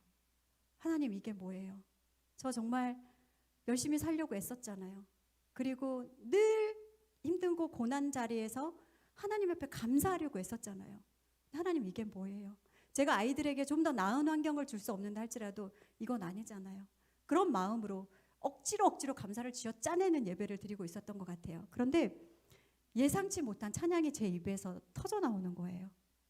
높은 산이 거친 들이 조막이나 궁궐이나 내 주 예수 모신 곳이 그 어디나 하늘나라. 은실아, 내가 지금까지 너희 가정과 함께 했잖아. 네가 그렇게 고백했잖아. 그것만으로도 만족할 수 있다고. 그 마음의 울음소리가 터져 나오다 보니까 정말 제 남편과 제가 울면서 이 구절을, 이 후렴구를 수십 번 반복해서 울면서 찬양을 드렸어요. 그런데 그때 당시 7살이었던 저희 첫째가 이런 얘기를 하는 거예요. 와서 저를 이렇게 울고 있으니까 안아주면서 엄마, 기도하면 되잖아요. 우리 지금까지 기도했잖아요. 그런데 그게 7살 아이의 음성으로 들리지 않았어요. 아, 하나님이 나에게 주시는 음성이 있구나. 그래서 정말 하나님 앞에 기도했고 그 또 고난의 터널을 지나서 하나님은 380대 1의 경쟁력을 뚫고 저희들에게 나라에서 임대 아파트를 들어갈 수 있는 은혜를 또 주셨습니다. 제가 여러분에게 저의 이 간증들을 얘기하는 이유는요. 저는 여러분들의 어떠한 삶 가운데 어려움과 고난의 터널 가운데 있는지 알 수 없어요. 그러나 우리가 감사의 자리에서 하나님 앞에 나아갈 때 하나님은 터널 끝에 빛으로 희망으로 이미 우리를 그 자리에서 붙들어 주시는 줄로 믿습니다. 우리가 그 소망함으로 나아가는 가정 예배, 여러분의 문제를 다른 곳에서 기도 요청하고 나가는 것이 아니라 나의 자녀들과 함께 그 문제를 오픈하고 기도해 나갈 때 그곳에 하나님의 놀라운 역사와 기적들을 베풀어 주실 줄로 믿습니다. 두 번째는 믿음의 유산을 흘려보내는 예배입니다. 자, 이것은 어떤 예배일까요? 우리가 무소부재하신 하나님 앞에서 가정 예배는 제가 말씀드렸어요. 우리가 어디에 계신 편지하시는 그 하나님 앞에 반응하는 것이 가정 예배인데, 때로는 가끔 그럴 때 있잖아요. 주일날 교회 문 밖을 나가면서 예수님은 따라오지 마세요 하고 문을 쾅 닫아버리고 가는 경우가 있지는 않으신가요? 휴가지를 가면서 예수님 오시면 우리 휴가가 재미가 없어요. 예수님 의식하게 되거든요. 따라오지 마세요. 우리 좀 즐겁게 놀아야겠어요. 혹시 그런 마음으로 예수님을 동행하지 않은 채 떠나시는 적은 없으신가요? 저희는 아이들에게 무소부지하신 하나님을 가르쳐주고 싶었습니다. 그래서 우리가 어딜 가든 그곳에 예수님과 동행하고 그곳에서도 하나님을 예배하는 가정이 되자. 그래서 휴가를 가든 명절에 어디를 가든 예배를 놓치지 않는 것, 그것이 우선순위가 되도록 아이들과 그 자리를 무단히 지켜나갔던 것 같아요. 그래서 차 안에서도 예배를 드립니다. 오늘은 시간이 겹치진 않을 것 같은데, 제가 외부 강의를 갔다가 이렇게 돌아오는 경우에 저희 가정 예배 시간과 맞물릴 때가 있거든요. 그러면 아이들이 전화가 삐리리 와요. 엄마 스피커 켜세요. 그러면 제가 스피커 온으로 켭니다. 그러면 그곳에서 예배가 이루어지고 있고, 엄마는 절대 운전하시면서 눈 감지 마세요. 큰일 나잖아요. 들으면서 같이 그 예배 공간에 함께 나가는 것, 그 예배에서 동일하게 엄마 기도 제목 있어 운전하면서 얘기하면 그 기도 제목으로 같이 기도할 수 있는 것, 그것이 무소부지하신 하나님께 함께 예배하면서 나아갈 수 있는 방법들이더라고요. 처음에는 아이들이 그랬어요. 차 안에서 예배를 드리면 이제 외출했다 돌아올 때 예배를 드리다 보면 아이들이 예배 드리자 하는데, 와 아이스크림 맛있겠다, 베스킨라빈스, 우와 치킨집이다, 바깥 내다보느라 예배에 집중을 할 수가 없더라고요. 그런데 매해 쌓이면서 아이들이 예배 가운데 초청했을 때 그렇게 점점 예배자로 성숙해 나가는 모습들을 보고, 이제는 차 안에서도 예배를 너무나 잘 드리고 그렇게 예배를 인도하고 있습니다. 그런데 어떤 믿음과 유산을 흘려보내는 예배가 되어야 될까요? 그것은 다름 아닌 우리가 힘들고 어려운 고난 앞에 감사 예배를 드리는 것도 중요하지만, 우리가 기쁨으로 누리는 하나님이 주신 복을 누리는 축복의 자리에도 동일하게 하나님 앞에서 예배함으로 나가야 된다는 거죠. 예를 들어서 아이들의 생일이다. 자, 여러분 어떻게 하시나요? 너가 이 세상에 태어난 거 너무나 축복해. 선물 주고 케이크 자르고 맛있는 거 먹고 끝. 그러면 이 아이의 인생은 그것으로 끝나는 인생이에요. 그러면 네가 어디로부터 왔고 하나님이 왜 이 땅에 보내셨고 너를 이 땅에서 하나님이 어떤 자녀로 자라가기를 원하시고 너희 생일을 한 해 한 해 축복해 주시는 그 하나님 앞에 감사함으로 모이는 것, 축복해 나가는 것, 예배로 마무리하는 것. 그래서 가정 예배는요, 그런 시간들마다 아이들과 함께 예배를 드려야 되는 거예요. 졸업하는 날 짜장면 먹고 끝내나요? 아니요. 네가 졸업할 수 있도록 도와주신 건 누구의 은혜야? 하나님의 은혜인 거야. 하나님 앞에 감사하는 것. 엄마 책이 나왔을 때도 하나님 앞에 감사하고. 저희 이제 이렇게 사진들을 보시면 아이들이 태어날 때마다 예배의 자리를 어떻게 만들었을까요? 산부인과에 모여서 이 아이가 태어난 것에 대한 감사, 세상 빛을 본 것에 대한 감사, 그렇게 환영하는 감사 예배로 드리는 거예요.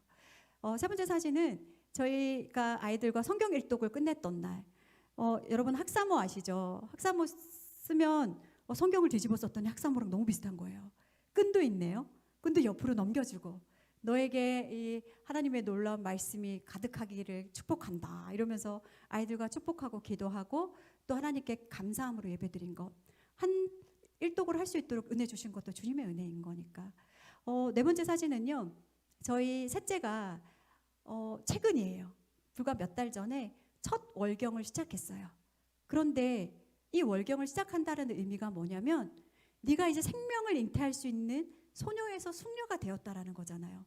이것을 우리가 그냥 기쁨으로 넘기고 끝나는 것이 아니라, 이날 수요 예배를 끝나고 남편이 깜짝 이벤트를 하더라고요. 장미꽃을 사와서 딸에게 축복해주고 축하해주는 시간을 가졌는데, 그리고 우리가 모여서 감사 예배를 하고 오빠들과 돌아가면서 축복해주는 시간을 가졌는데, 이날 중학교 3학년인 둘째 오빠가 초등학교 6학년인 동생에게 이런 조언을 합니다. 혼전 순결을 지키도록 하여라. 저희가 얼마나 빵 터졌는지 모르겠어요. 오빠가 너에게 해줄 수 있는 축복의 말이다 이러면서 그렇게 각자의 돌아가면서 축복을 받고 기도해주고 하나님께 감사하는 시간들, 그것을 통해서 물론 출판사에서도 출간 감사 예배를 드리겠지만 저희 가운데서도 아이들이 돌아가면서 제 등에 손을 얹고 이렇게 축복해 줄 수 있는 시간들, 그렇게 아이들과 해 나갔을 때에 우리 아이들이 뿐만 아니라 어떠한 우리가 모든 이 은혜와 복이 누구로부터 오고 누구에게 감사로 올려져야 될 예배인가에 대해서 다시금 생각하면서 성장하는 예배가 될 줄로 믿습니다.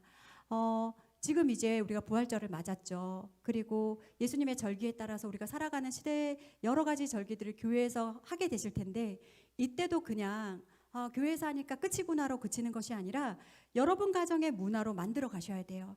저희도 며칠 전에 아이들의 발을 씻기고 아이들도 부모님의 발을 씻기고 형제들과 형제들 관계끼리 발을 씻겨 나가면서 서로의 발을 씻기고 기도할 때 정말 커가는 아이들의 발을 볼 때마다 더 무게감을 가지고 이 아이들을 위해서 기도해야겠다라는 생각이 들고, 아이들도 늙어가는 부모님의 발을 만질 때마다 더 부모님을 위해서 공경하고 기도해야 되겠다라는 그런 마음들을 섬기더라는 것이죠.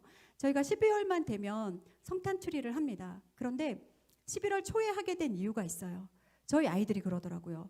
엄마, 부처님 오신 날은 몇 달 전부터 바깥에 등 걸어놓고 막 이렇게 생일 잔치 준비를 하는데 왜 우리 성탄절은 12월만 해요? 이거 좀 아닌 것 같아요. 그래? 그럼 우리 가정에서부터 변화를 좀 바꿔 나가보자. 그래서 11월부터 저희도 트리를 하고 예수님의 생일을 기억하면서 그 시간들을 기대하고 늘 예배하면서 이렇게 대림절 기간을 보내고 예수님을 사모하고, 부활절도 마찬가지겠죠.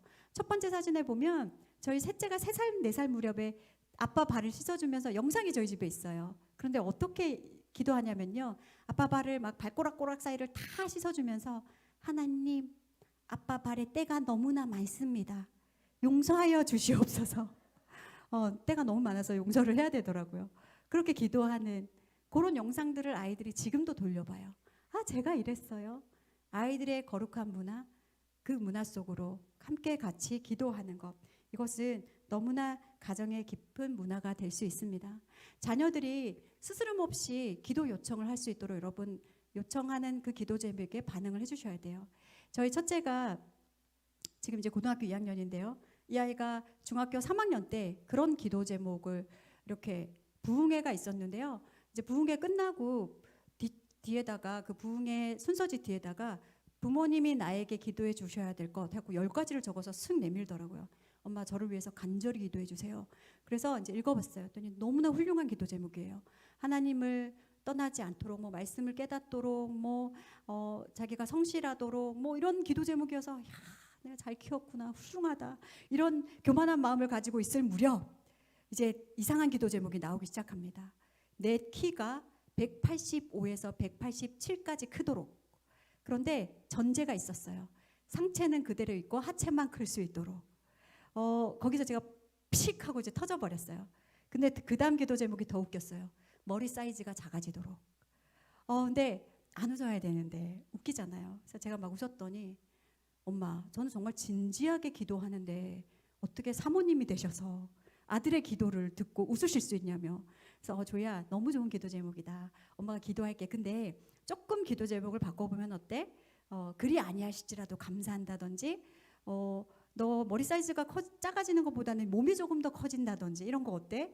그랬더니 와, 진짜 믿음 없으시냐고 확 가버리는 거예요. 그러더니 그날 가정 예배를 딱 드리는데, 저 오늘 기도 제목 있습니다, 딱 그러더라고요. 그래서 이제 서로 서스름 없이 기도 제목들을 요청하니까, 제가 대소 순복음교회에 올 강의를 요청하신 그날부터 저희들과 아이들과 함께 이 날을 위해서 같이 기도해 왔거든요. 그렇게 아이들과 동역하는 기도의 용역자들로 서가 나가기 때문에. 근데 이 아이가 딱 기도 제목을, 저에게 했던 그 기도 제목을 딱 오픈을 했더니 이 공감 능력 뛰어난 동생들이 난리가 난 거예요. 저도 살 빠지게 하여 주시옵고, 저도 다리가 길어지게 하여 주시옵고, 눈이 커지게 하여 주시옵고, 쌍꺼풀도 더 진하게 지게 하여 주시옵고, 이런 기도 제목을 하는 거죠. 그런데 그 순간 부모된 우리가, 야, 그깟 거 지금 기도 제목이라고 내냐? 그게 하나님 앞에서 낼 기도 제목이야? 라고 얘기를 한다면 우리 아이들은 마음문이 닫히고 더 이상 가정 예배에 기도 제목을 내지 않을 거예요. 그런데 이럴 때 어떻게 해야 되느냐? 간절히 기도해 주시는 거예요. 이루실 분도 하나님이시고 주시지 않을 분도 하나님이시고. 그런데요, 놀라운 일이 일어나는 거예요. 저희 아이 키는 지금 계속해서 자라고 있는데요, 나는 아무래도 10번 기도는 하나님이 들어주시지 않을 것 같은 거예요. 어떻게 얼굴 사이즈가 작아질 수 있어? 아무리 사모지만 믿음이 너무 부족했나 봐요. 그런데 아이가 몸무게를 20kg 정도 감량을 하면서 얼굴이 주먹만해졌어요. 할렐루야. 하나님은 어떤 방법으로든 기도 응답하시는 분입니다. 그래서 우리 자녀들의 그렇다고 또 예배 가운데 절대 하지 말아야 될 것들, 내 아이가 변화되었으면 하는 그 기도 제목들을 은근슬쩍 끌어넣어서 그 아이의 변화를 주도하는 기도 제목들을 내시면 안 돼요.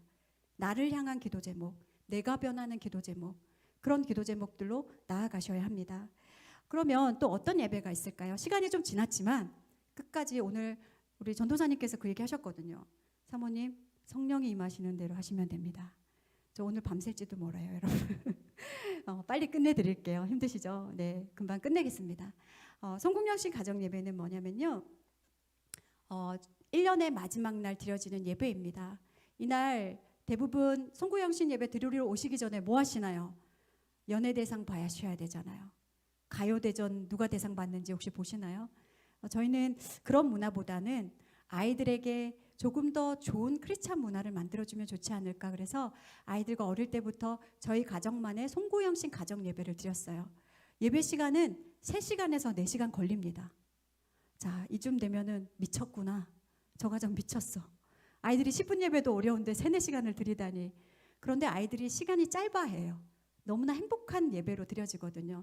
이때 드려지는 예배는 좀 특별하게 드려집니다. 첫 번째, 한 해 동안 우리에게 부어주셨던 하나님의 은혜를 선정하는 시간이에요. 일명 10대 뉴스입니다. 사실 10가지로 추리기가 너무나 어려워요. 그런데 이 것들에 있어서는 말씀드렸던 것처럼 우리에게 주신 복만 적는 것이 아니라 고난도 적어요.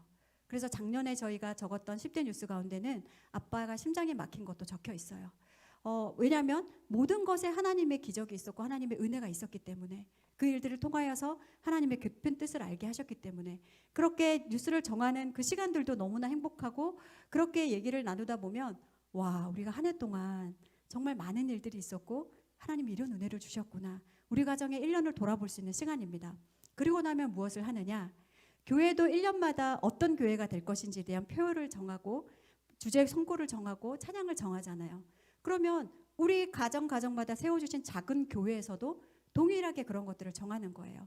저희도 민주주의 방식으로 아이들과 함께 자 2022년도에 우리 가정 표를 어떤 표를 했으면 좋겠는지 잠깐 기도하고 각자 이렇게 이제 표를 정합니다. 그런데 올해는 저희 첫째가 이렇게 정한 표로 정하게 되었어요. 셋째와 둘이 똑같이 표를 얻었는데 그래서 재투표를 시작했습니다. 그런데 재투표에서 저희 셋째가 자기 이름을 적었어야 되는데 나라고 적은 거예요. 나라고. 그래서 그 표가 무기표로 처리가 되면서 한 표 차이로 이제 첫째 표가 정해졌습니다.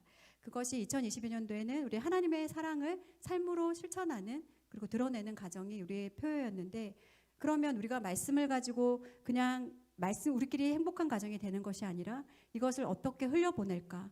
아이들과 고심하고 용돈을 덜어내고 해서 정말 우크라이나 땅과 또 산불이 난 곳에 우리가 물질도 흘려보내고 같이 기도하면서 그 사랑을 드러내고 흘려보내는 가정이 되기 위해서, 그리고 찬양도 같이 정하고 예배 때마다 부르고 그렇게 해나가는 시간들, 여러분 시간이 정말 금방 가요.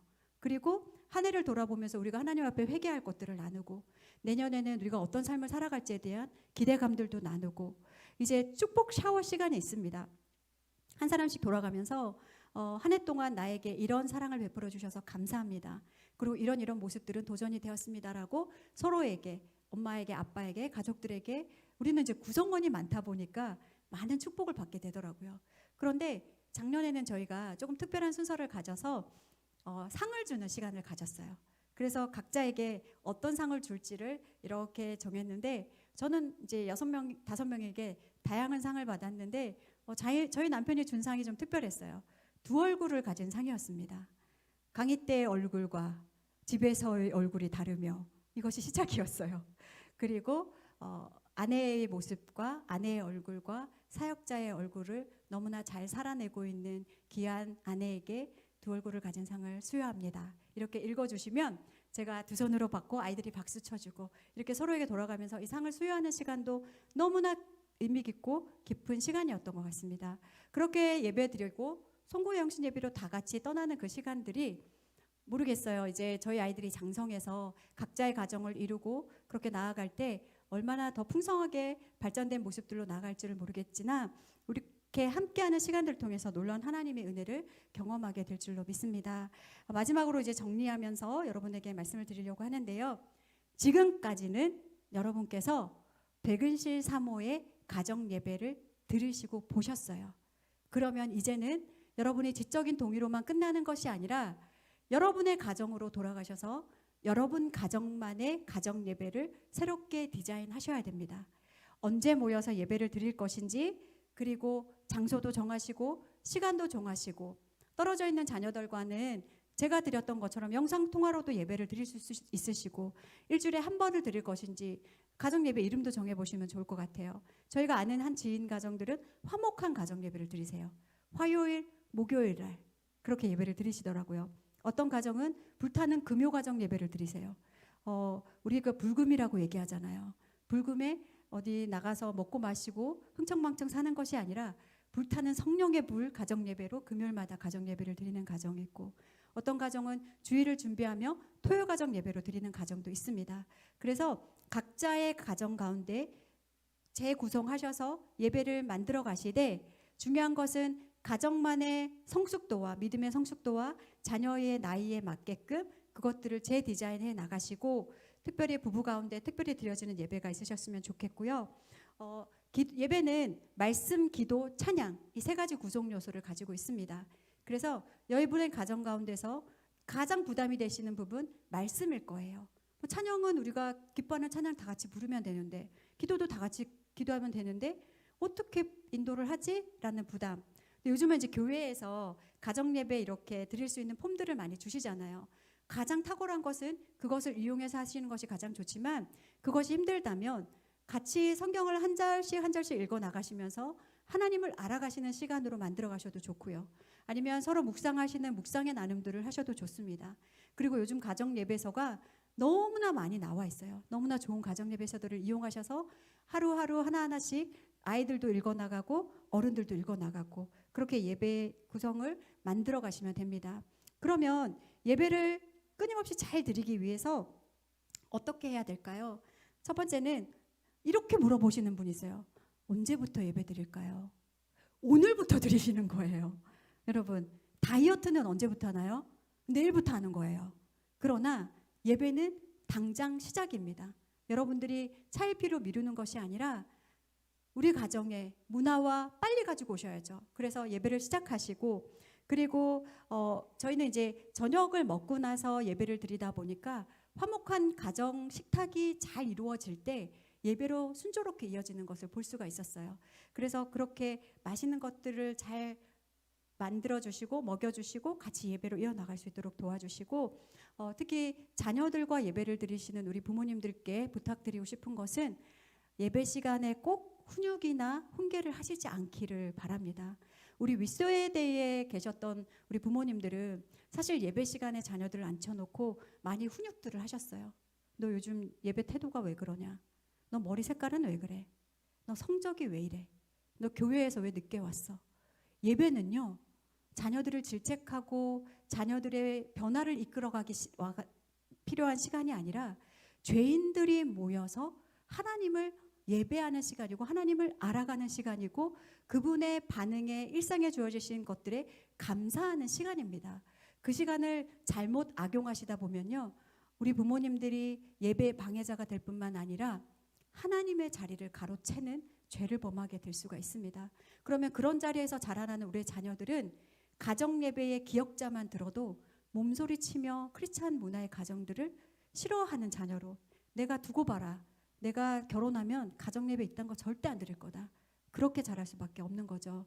그래서 이 시간은 마음껏 축복하고 기도하고 용납하고 사랑할 수 있는 시간으로, 제가 말씀드렸잖아요. 고향 같은 시간이 되어야 한다고, 품어줄 수 있는 것. 그래서 내 자녀의 문제점이 보이기 시작하면 하나님이 보이지 않는 예배가 돼요. 그러면 끊임없이 우리 부모님이 먼저 예배자가 되셔서 그 시간에 예배자로서 우리 자녀를 초청해 주시는 건 너무나 중요하고요. 모든 상황과 환경을 반드시 뛰어넘으시기를 바랍니다. 예배드리기로 결단하신 그날부터 수많은 사단의 공격이 시작될 거예요. 어린 자녀가 열이 나고 아프기도 하고요. 제가 다 경험했던 거거든요. 평소에 연락도 안 했던 우리 집사님들이 전화 갖고 1시간 반 동안 전화기를 끊지 않는 거예요. 그러다가 늦어져서 끊고 나서 얘들아 자자 하고 하다 보면 아 맞다 우리 예배 드리려고 했지 이런 시간이 마주치기도 하고요. 수많은 방해 공작 속에서도 여러분들이 그 시간들을 반드시 이겨내시고 쟁취하시고 사수하시면서 예배를 사모하는 그 자리를 만들어 가셨으면 좋겠습니다. 마지막으로 제가 아무리 바빠도 가정예배에 썼던 글귀인데요. 찬양과 기도는 부메랑 같아서 염려와 고난 앞에 힘껏 던졌을 때 위로와 소망으로 되돌아온다입니다.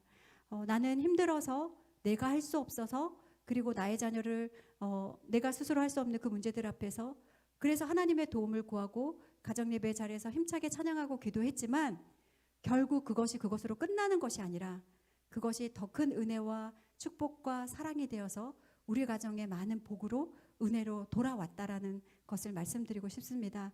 이제는 이 주인공이 제가 아니라 여러분이 되시기를 축복합니다. 여러분 가정 예배를 사모하셨으면 좋겠습니다. 그리고 여러분들이 예배자가 되셨으면 좋겠습니다. 그렇게 하나님을 영원토록 즐거워하고 영화롭고 해드릴 때 여러분 각 가정이 작은 교회로 세워지고 그 가정들이 잘 세워져 나간다면 대소순복음교회가 이 큰 교회가 또 굳건하게 잘 세워지고 이 대소순복음교회를 통해 또 한국교회를 더 크게 세워나가는 하나님의 역사를 이루게 될 줄로 믿습니다. 모든 영광 하나님께 올려드리고 제가 기도하고 마치도록 하겠습니다. 하나님 아버지 감사합니다. 죄 많고 허물 많고 벌레보다 못한 우리를 주님의 자녀 삼아주시고 우리를 구원하기 위해 이 땅에 오신 그 예수님의 사랑에 무한한 감사를 드립니다. 하나님 우리가 받는 것에서만 너무나 익숙해 있던 삶이었습니다. 예배를 통해 은혜를 받고 복을 받고 하나님 앞에 받고자 했던 우리의 욕심들을 내려놓고 이제는 우리가 예배자로 서서 하나님 앞에 감사와 찬양과 하나님이 모든 것들을 올려드릴 수 있는 예배자로 성장하게 하여 주시옵소서. 아버지 우리가 먼저 예배자가 되고 우리 가정이 작은 교회로서 굳건하게 세워지기를 소망합니다.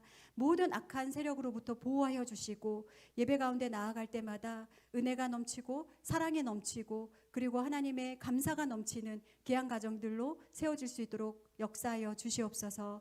모든 감사 찬양 주님께 올려드리며 지금도 살아 역사하시며 우리의 삶을 주장하시는 예수님의 이름으로 기도드립니다.